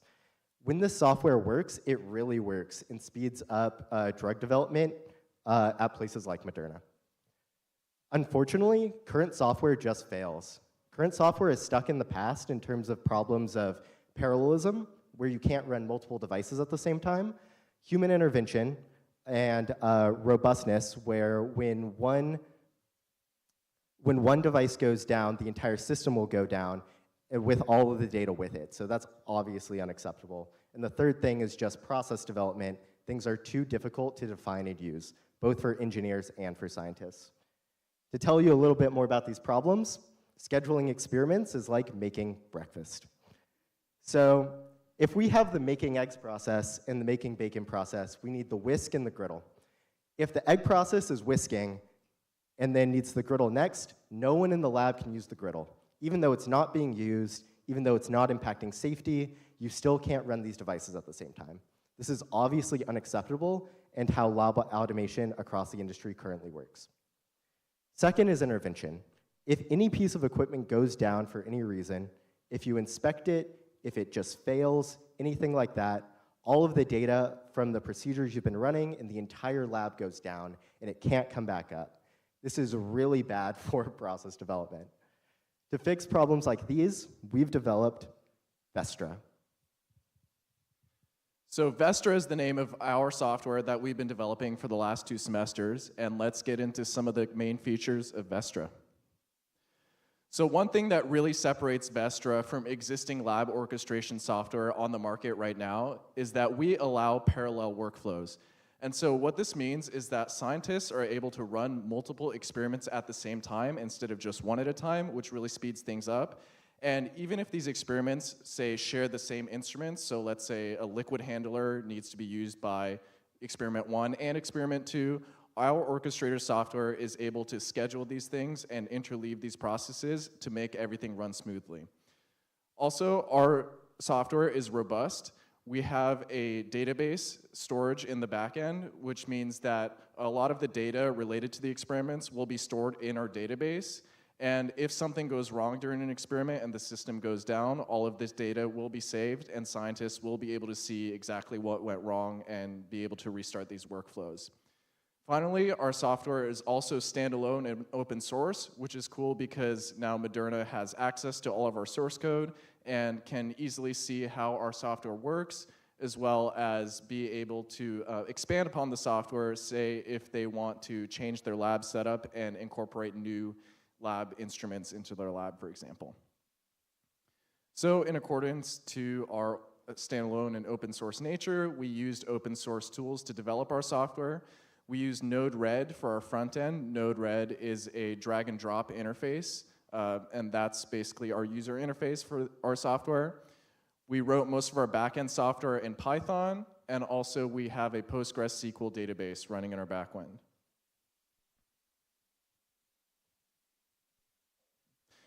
So creating experimental workflows using our Vestra software is really simple. How it works is device functions become these simple blocks that scientists can string together. So in the center of the screen here, you'll see the XPEEL microplate peeler, which is one of the devices that Moderna uses. And it has a number of functions like reset, check status, XPEEL, and seal check. And these functions, which do different things, will each become a little user interface element that scientists will be able to string together to create experiments.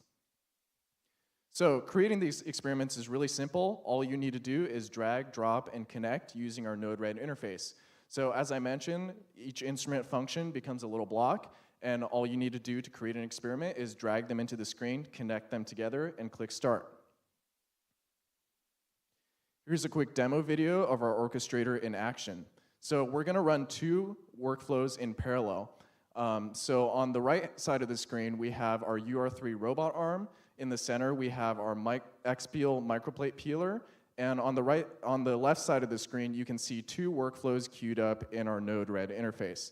So the top workflow is going to start now, and it's going to include both UR3 robot arm functions and XPEEL functions. So you can see the arm starting to move for the top workflow. So once the arm finishes moving for the top workflow, now the top workflow is going to move on to some XPEEL functions. You'll see the XPEEL starting up in a second. And now that the top workflow is no longer using the arm, the bottom workflow is free to use the arm, so you can see the arm still moving. And you can see the XPEEL and the arm moving at the same time, which shows that these 2 workflows are running in parallel. And once the bottom workflow finishes its arm movements, it's complete. And then finally, our top workflow, the last function is one last arm movement. And once this finishes running, both the workflows have completed running, and we've run them in parallel, which is cool.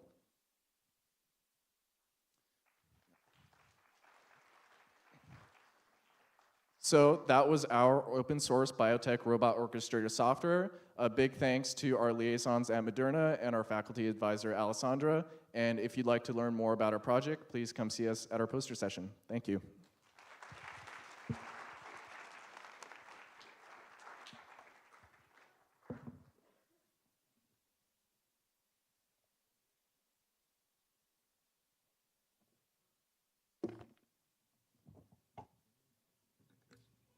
Testing.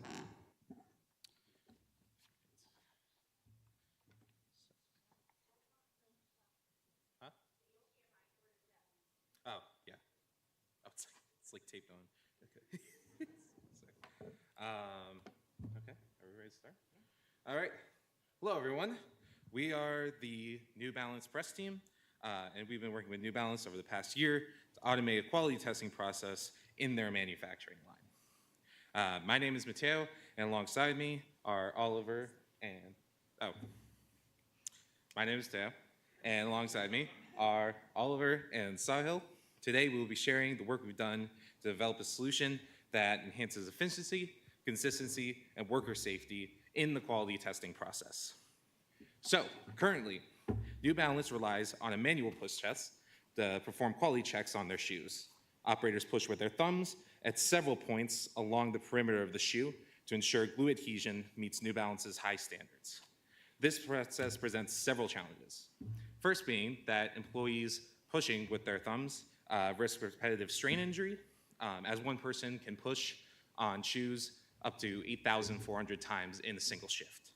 The manual process also leads to a lot of inconsistencies.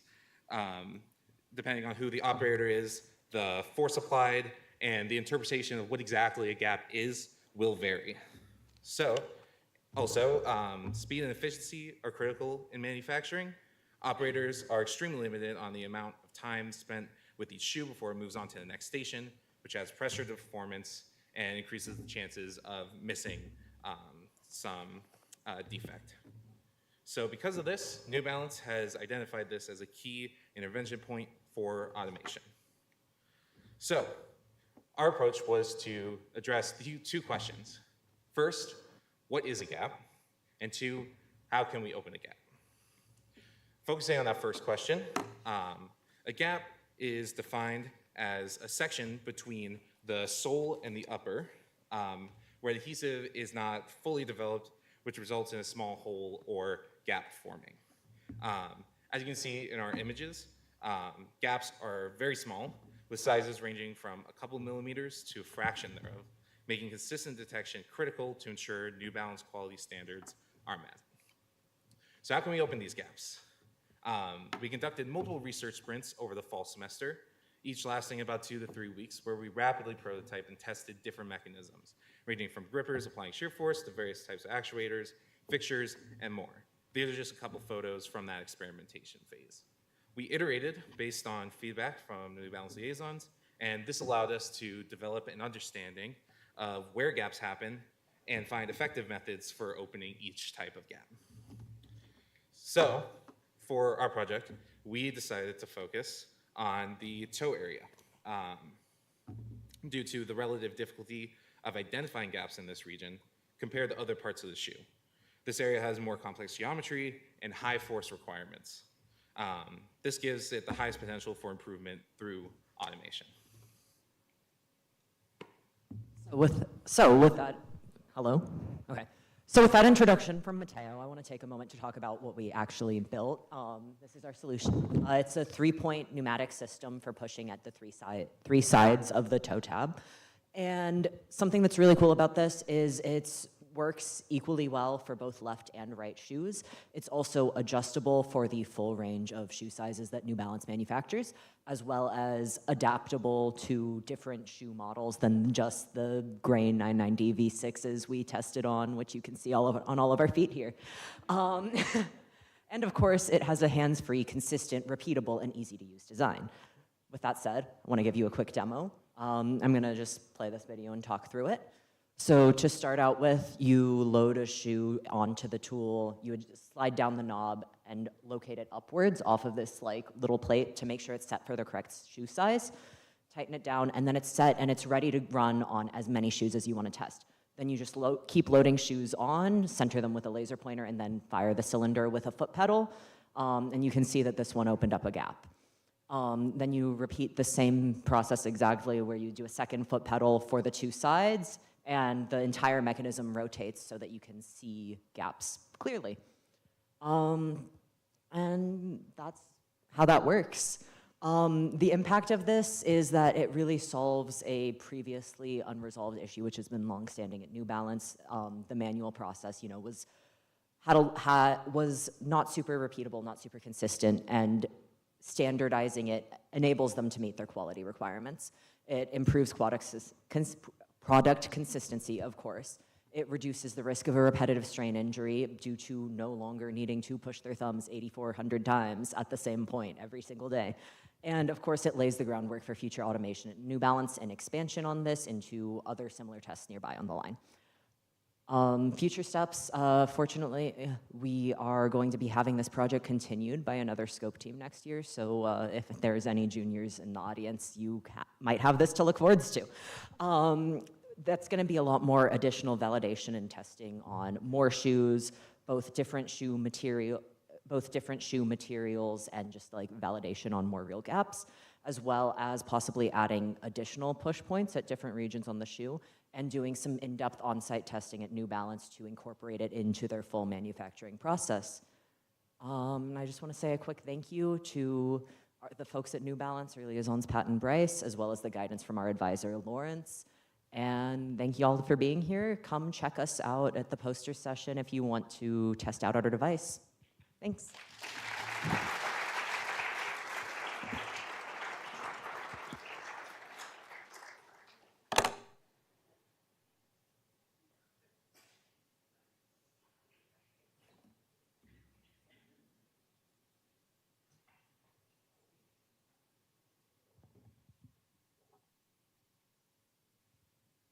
Hello everyone, we are the other New Balance team, and we focused on identifying manufacturing variations in computerized stitching.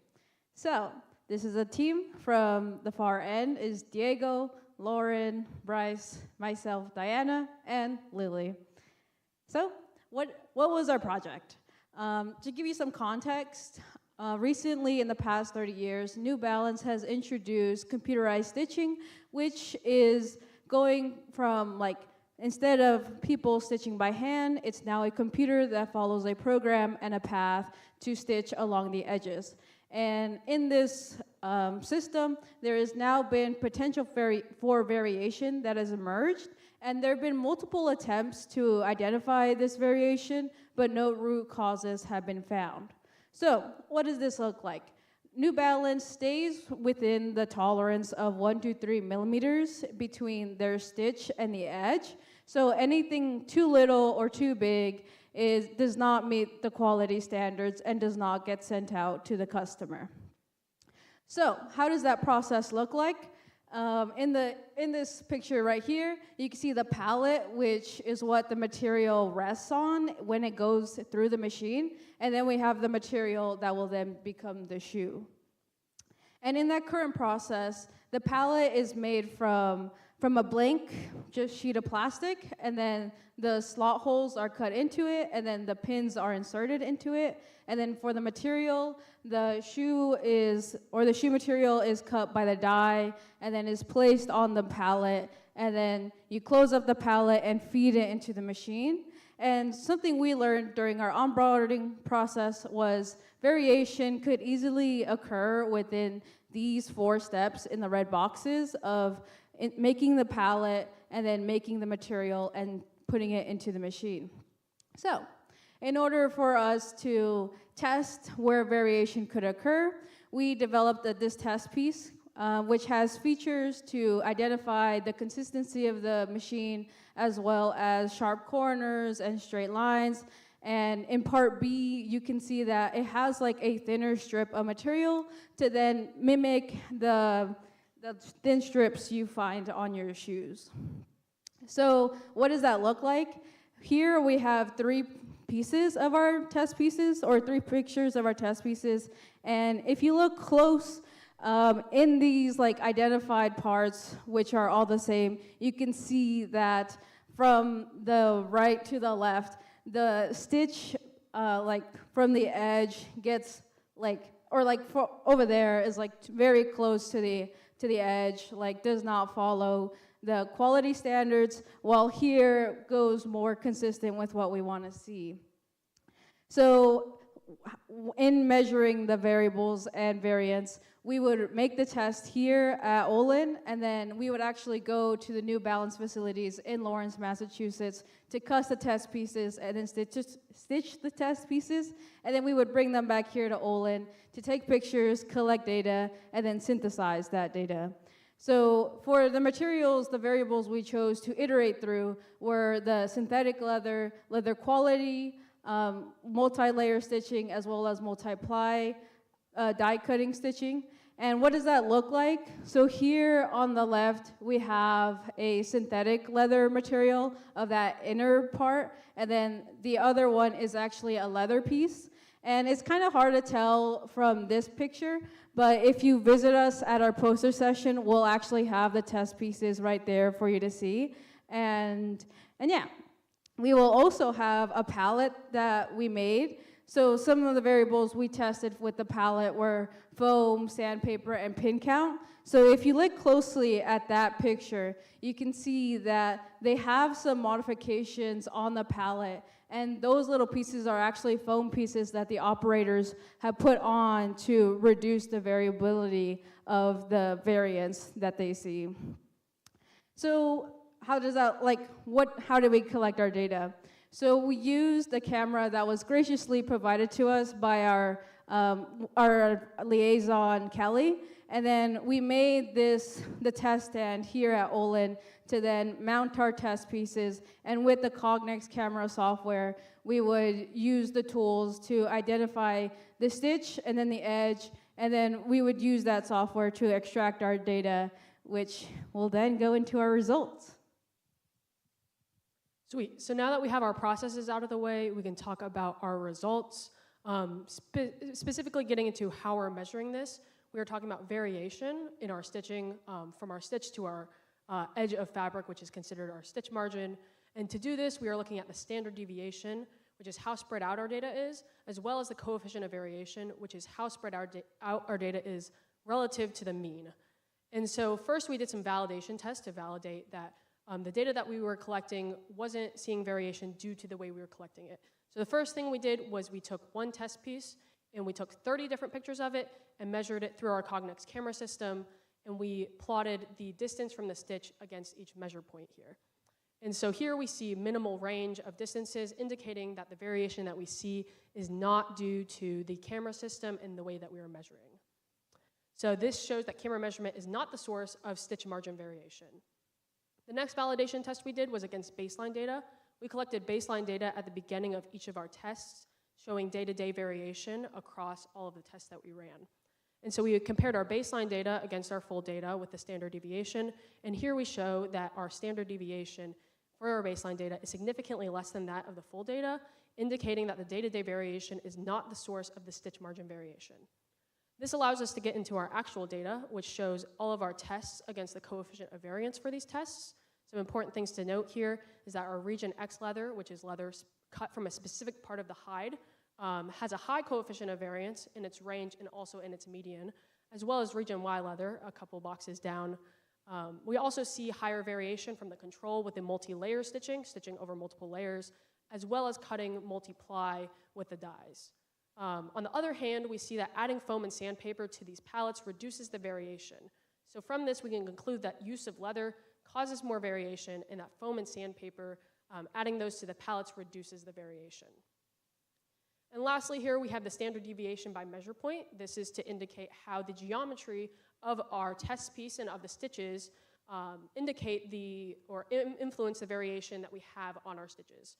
So here we see that with measure point 6 and with measure point 3, we have a higher standard deviation when we are talking about our stitch distance, and that we also see that the region X leather is typically the cause of this. This indicates that the geometry of the stitch can have an impact on the stitch margin variation. Based on these results, we have a few conclusions. The sandpaper and foam, we would recommend adding to pallets as it decreases the variation, and the region of the leather cut impacts variation, as we saw a difference between the variance between region X leather and region Y leather. And lastly, cutting method has some influence on the variation, but it must be considered when we're talking about the time it takes to manufacture these shoes. In the future, we would run additional tests, specifically around the stitch order and speed, as well as the stitch geometry from our graph we saw with the measure point geometry, as well as different palette variations, seeing if there are different supplements such as sandpaper and foam that we could add in the future. We would also refine our camera measurement system for higher resolution and measuring across more points. Thank you so much. We want to give a special thanks to our liaisons, Dave and Kelly, as well as Dan Yeri from New Balance, and our Olin advisor, Lawrence. We look forward to seeing you at the poster session.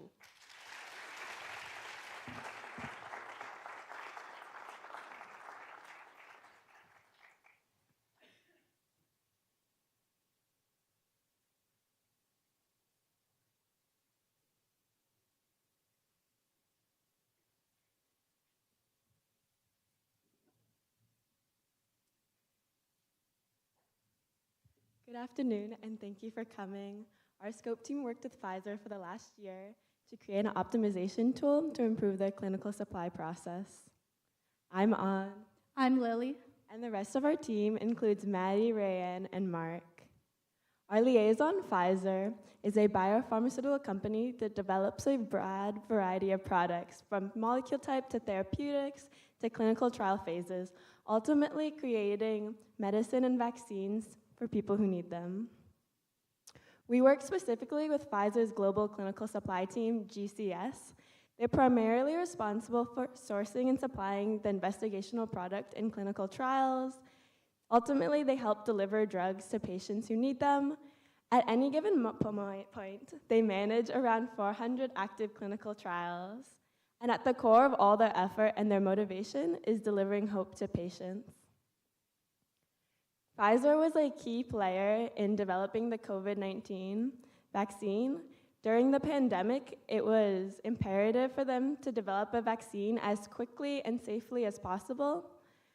On average, it takes 10 to 15 years to develop a clinical trial, yet during COVID, they were able to distribute their vaccine in under a year. And then moving on from that, after knowing such timelines were possible, they wanted to extend these optimizations in their current clinical trial system. Yet, the supply chain planning for trials is still extremely time-intensive. After talking with global clinical supply employees, we identified some key challenges. First, identifying risk is based largely on intuition and prior experience. Second, employees need to manually reference multiple databases and lengthy documents. Third, these documents and databases span the expertise of multiple functional lines, which are different groups within global clinical supply, requiring multiple meetings, as well as the collaboration between multiple experts.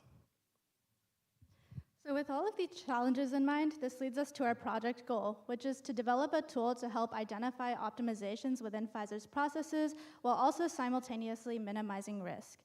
And this tool takes in study documents as well as data from previous clinical trials, and it also takes in documents from the current clinical trial of interest to generate some potential alternatives to the process to help speed up the timeline. And in addition to these potential alternatives, the tool also identifies the associated risks so that Pfizer employees, when they're using this tool, they're very aware of the potential consequences of changing their timeline.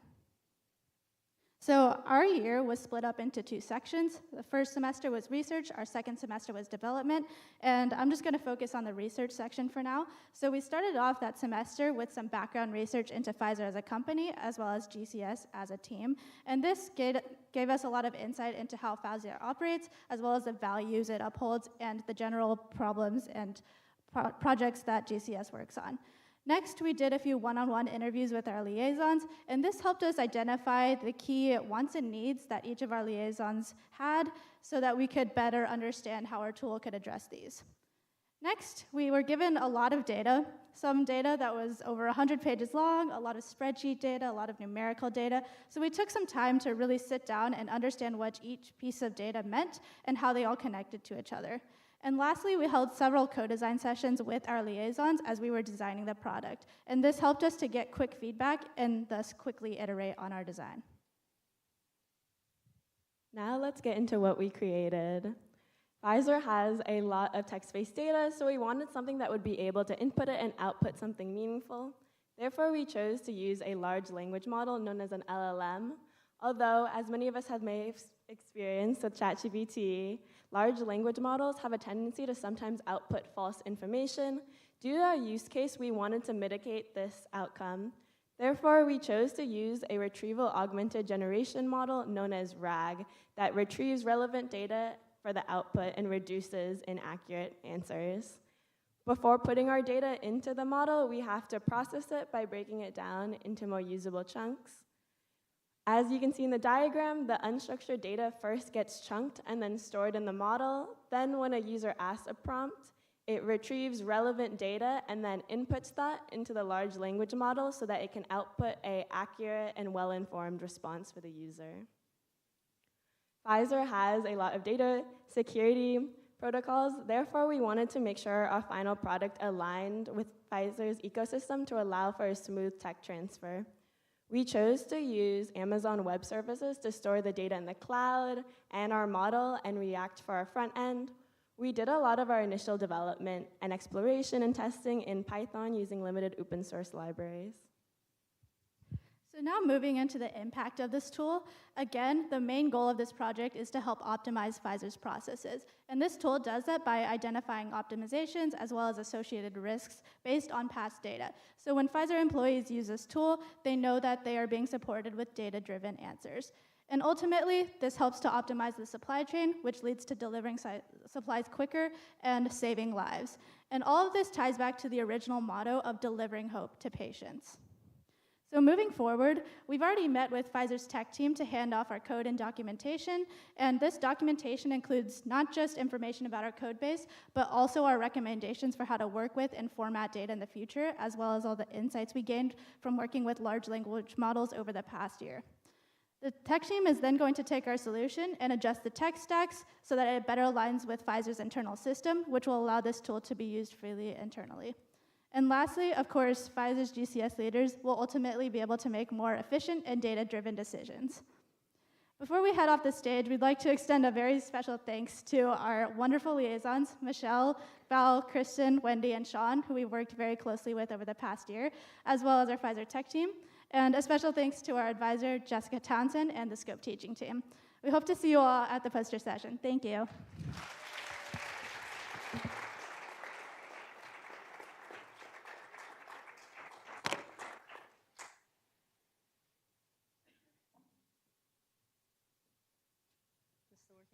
Hello? Ooh, okay. Last team, best for last. All right, I'll wait for my team to get situated. Okay, good.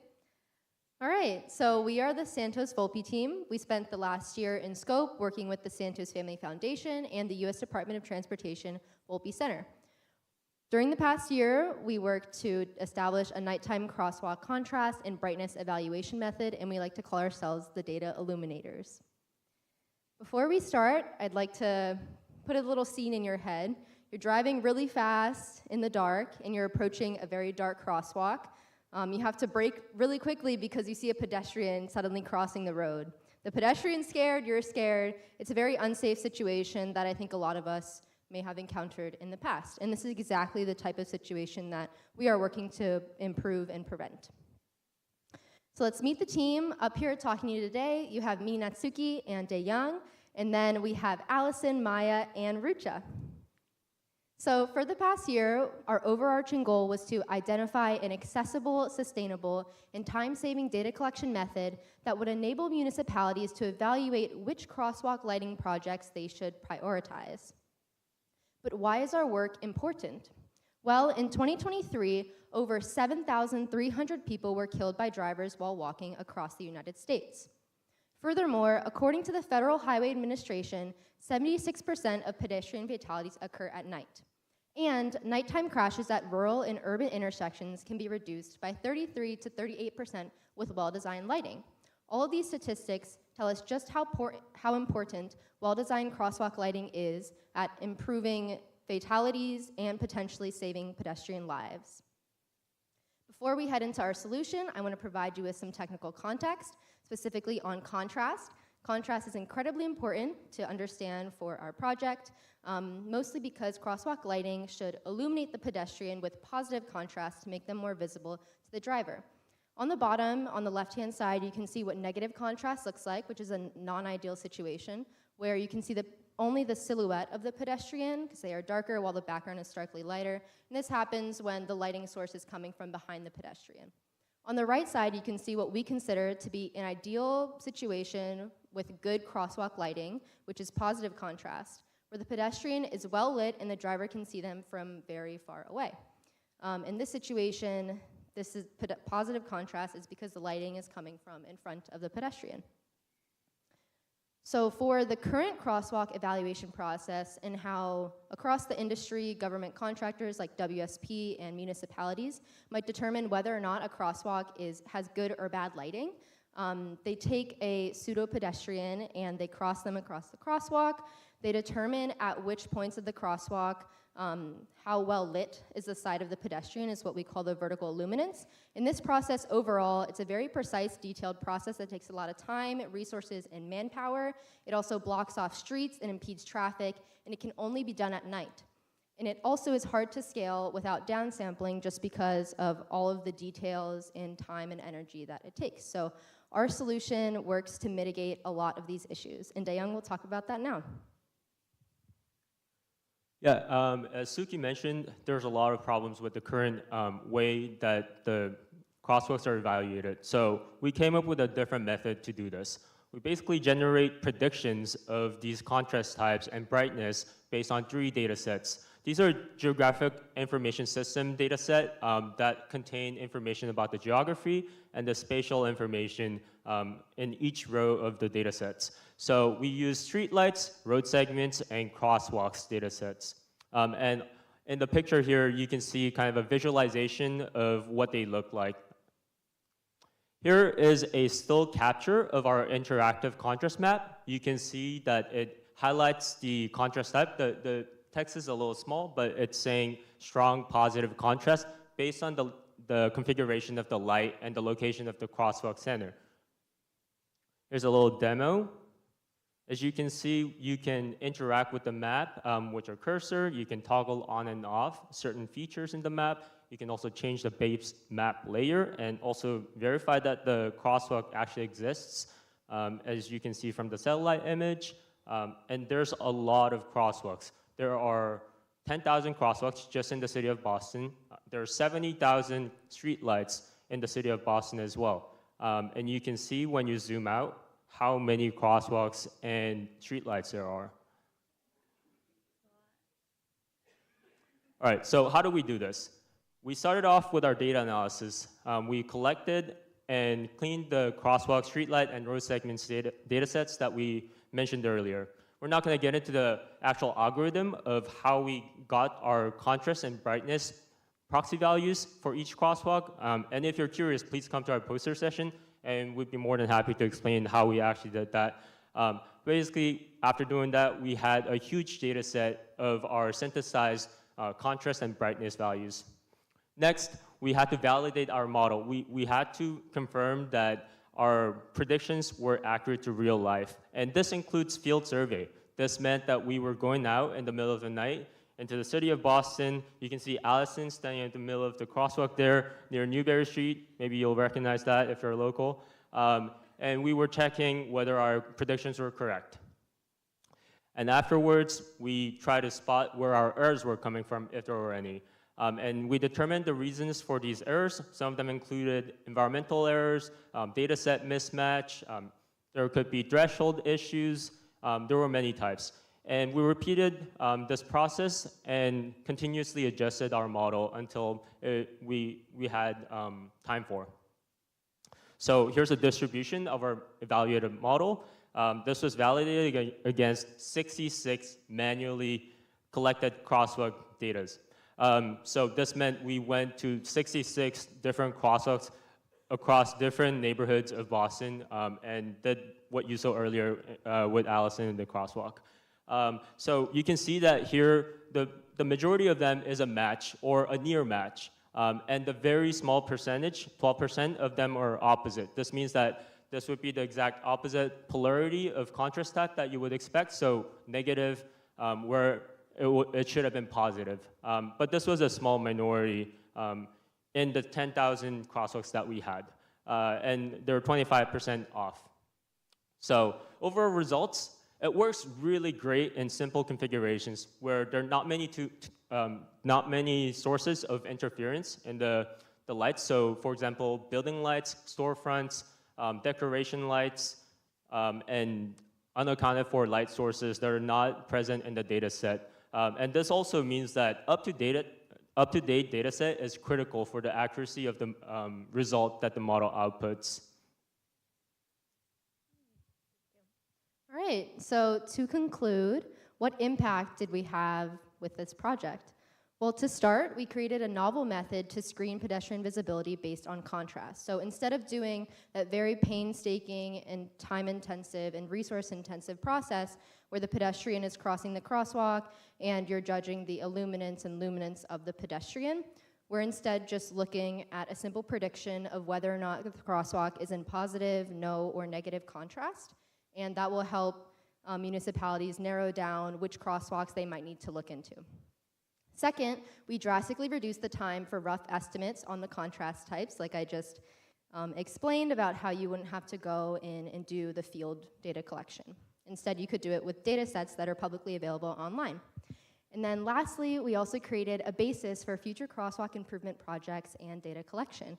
So as Dae-Young said, this algorithm works really well on simpler crosswalks, and there's a lot of great future improvement that could be done on this algorithm to get it to a point that could be good for developing contrast for all different types of crosswalks. And furthermore, we hope that it will encourage municipalities across the nation to collect more frequent and accurate crosswalk, road segment, and lighting data sets and make them publicly available. So next avenues, I've talked a little bit about this already, but to improve our current model so that it works even better with more complex crosswalks. Second, to diversify data sources, again, having municipalities collect more accurate and frequent data so that our algorithm can be more accurate. And then lastly, and most importantly, we want this tool to reach a point where it can really get into local municipalities' toolboxes so that they can figure out which crosswalks would be most impactful to put their time and resources into improving the crosswalk lighting for. But before we end, thank you all for listening to all of these presentations. Special thanks to our advisor, Professor Lawrence Neely, and all of our liaisons and subject matter experts at Volpe, Federal Highway Administration, and WSP. And last but not least, thank you to the Santos Family Foundation for being our sponsors, and we will see you at the poster session. Thank you so much.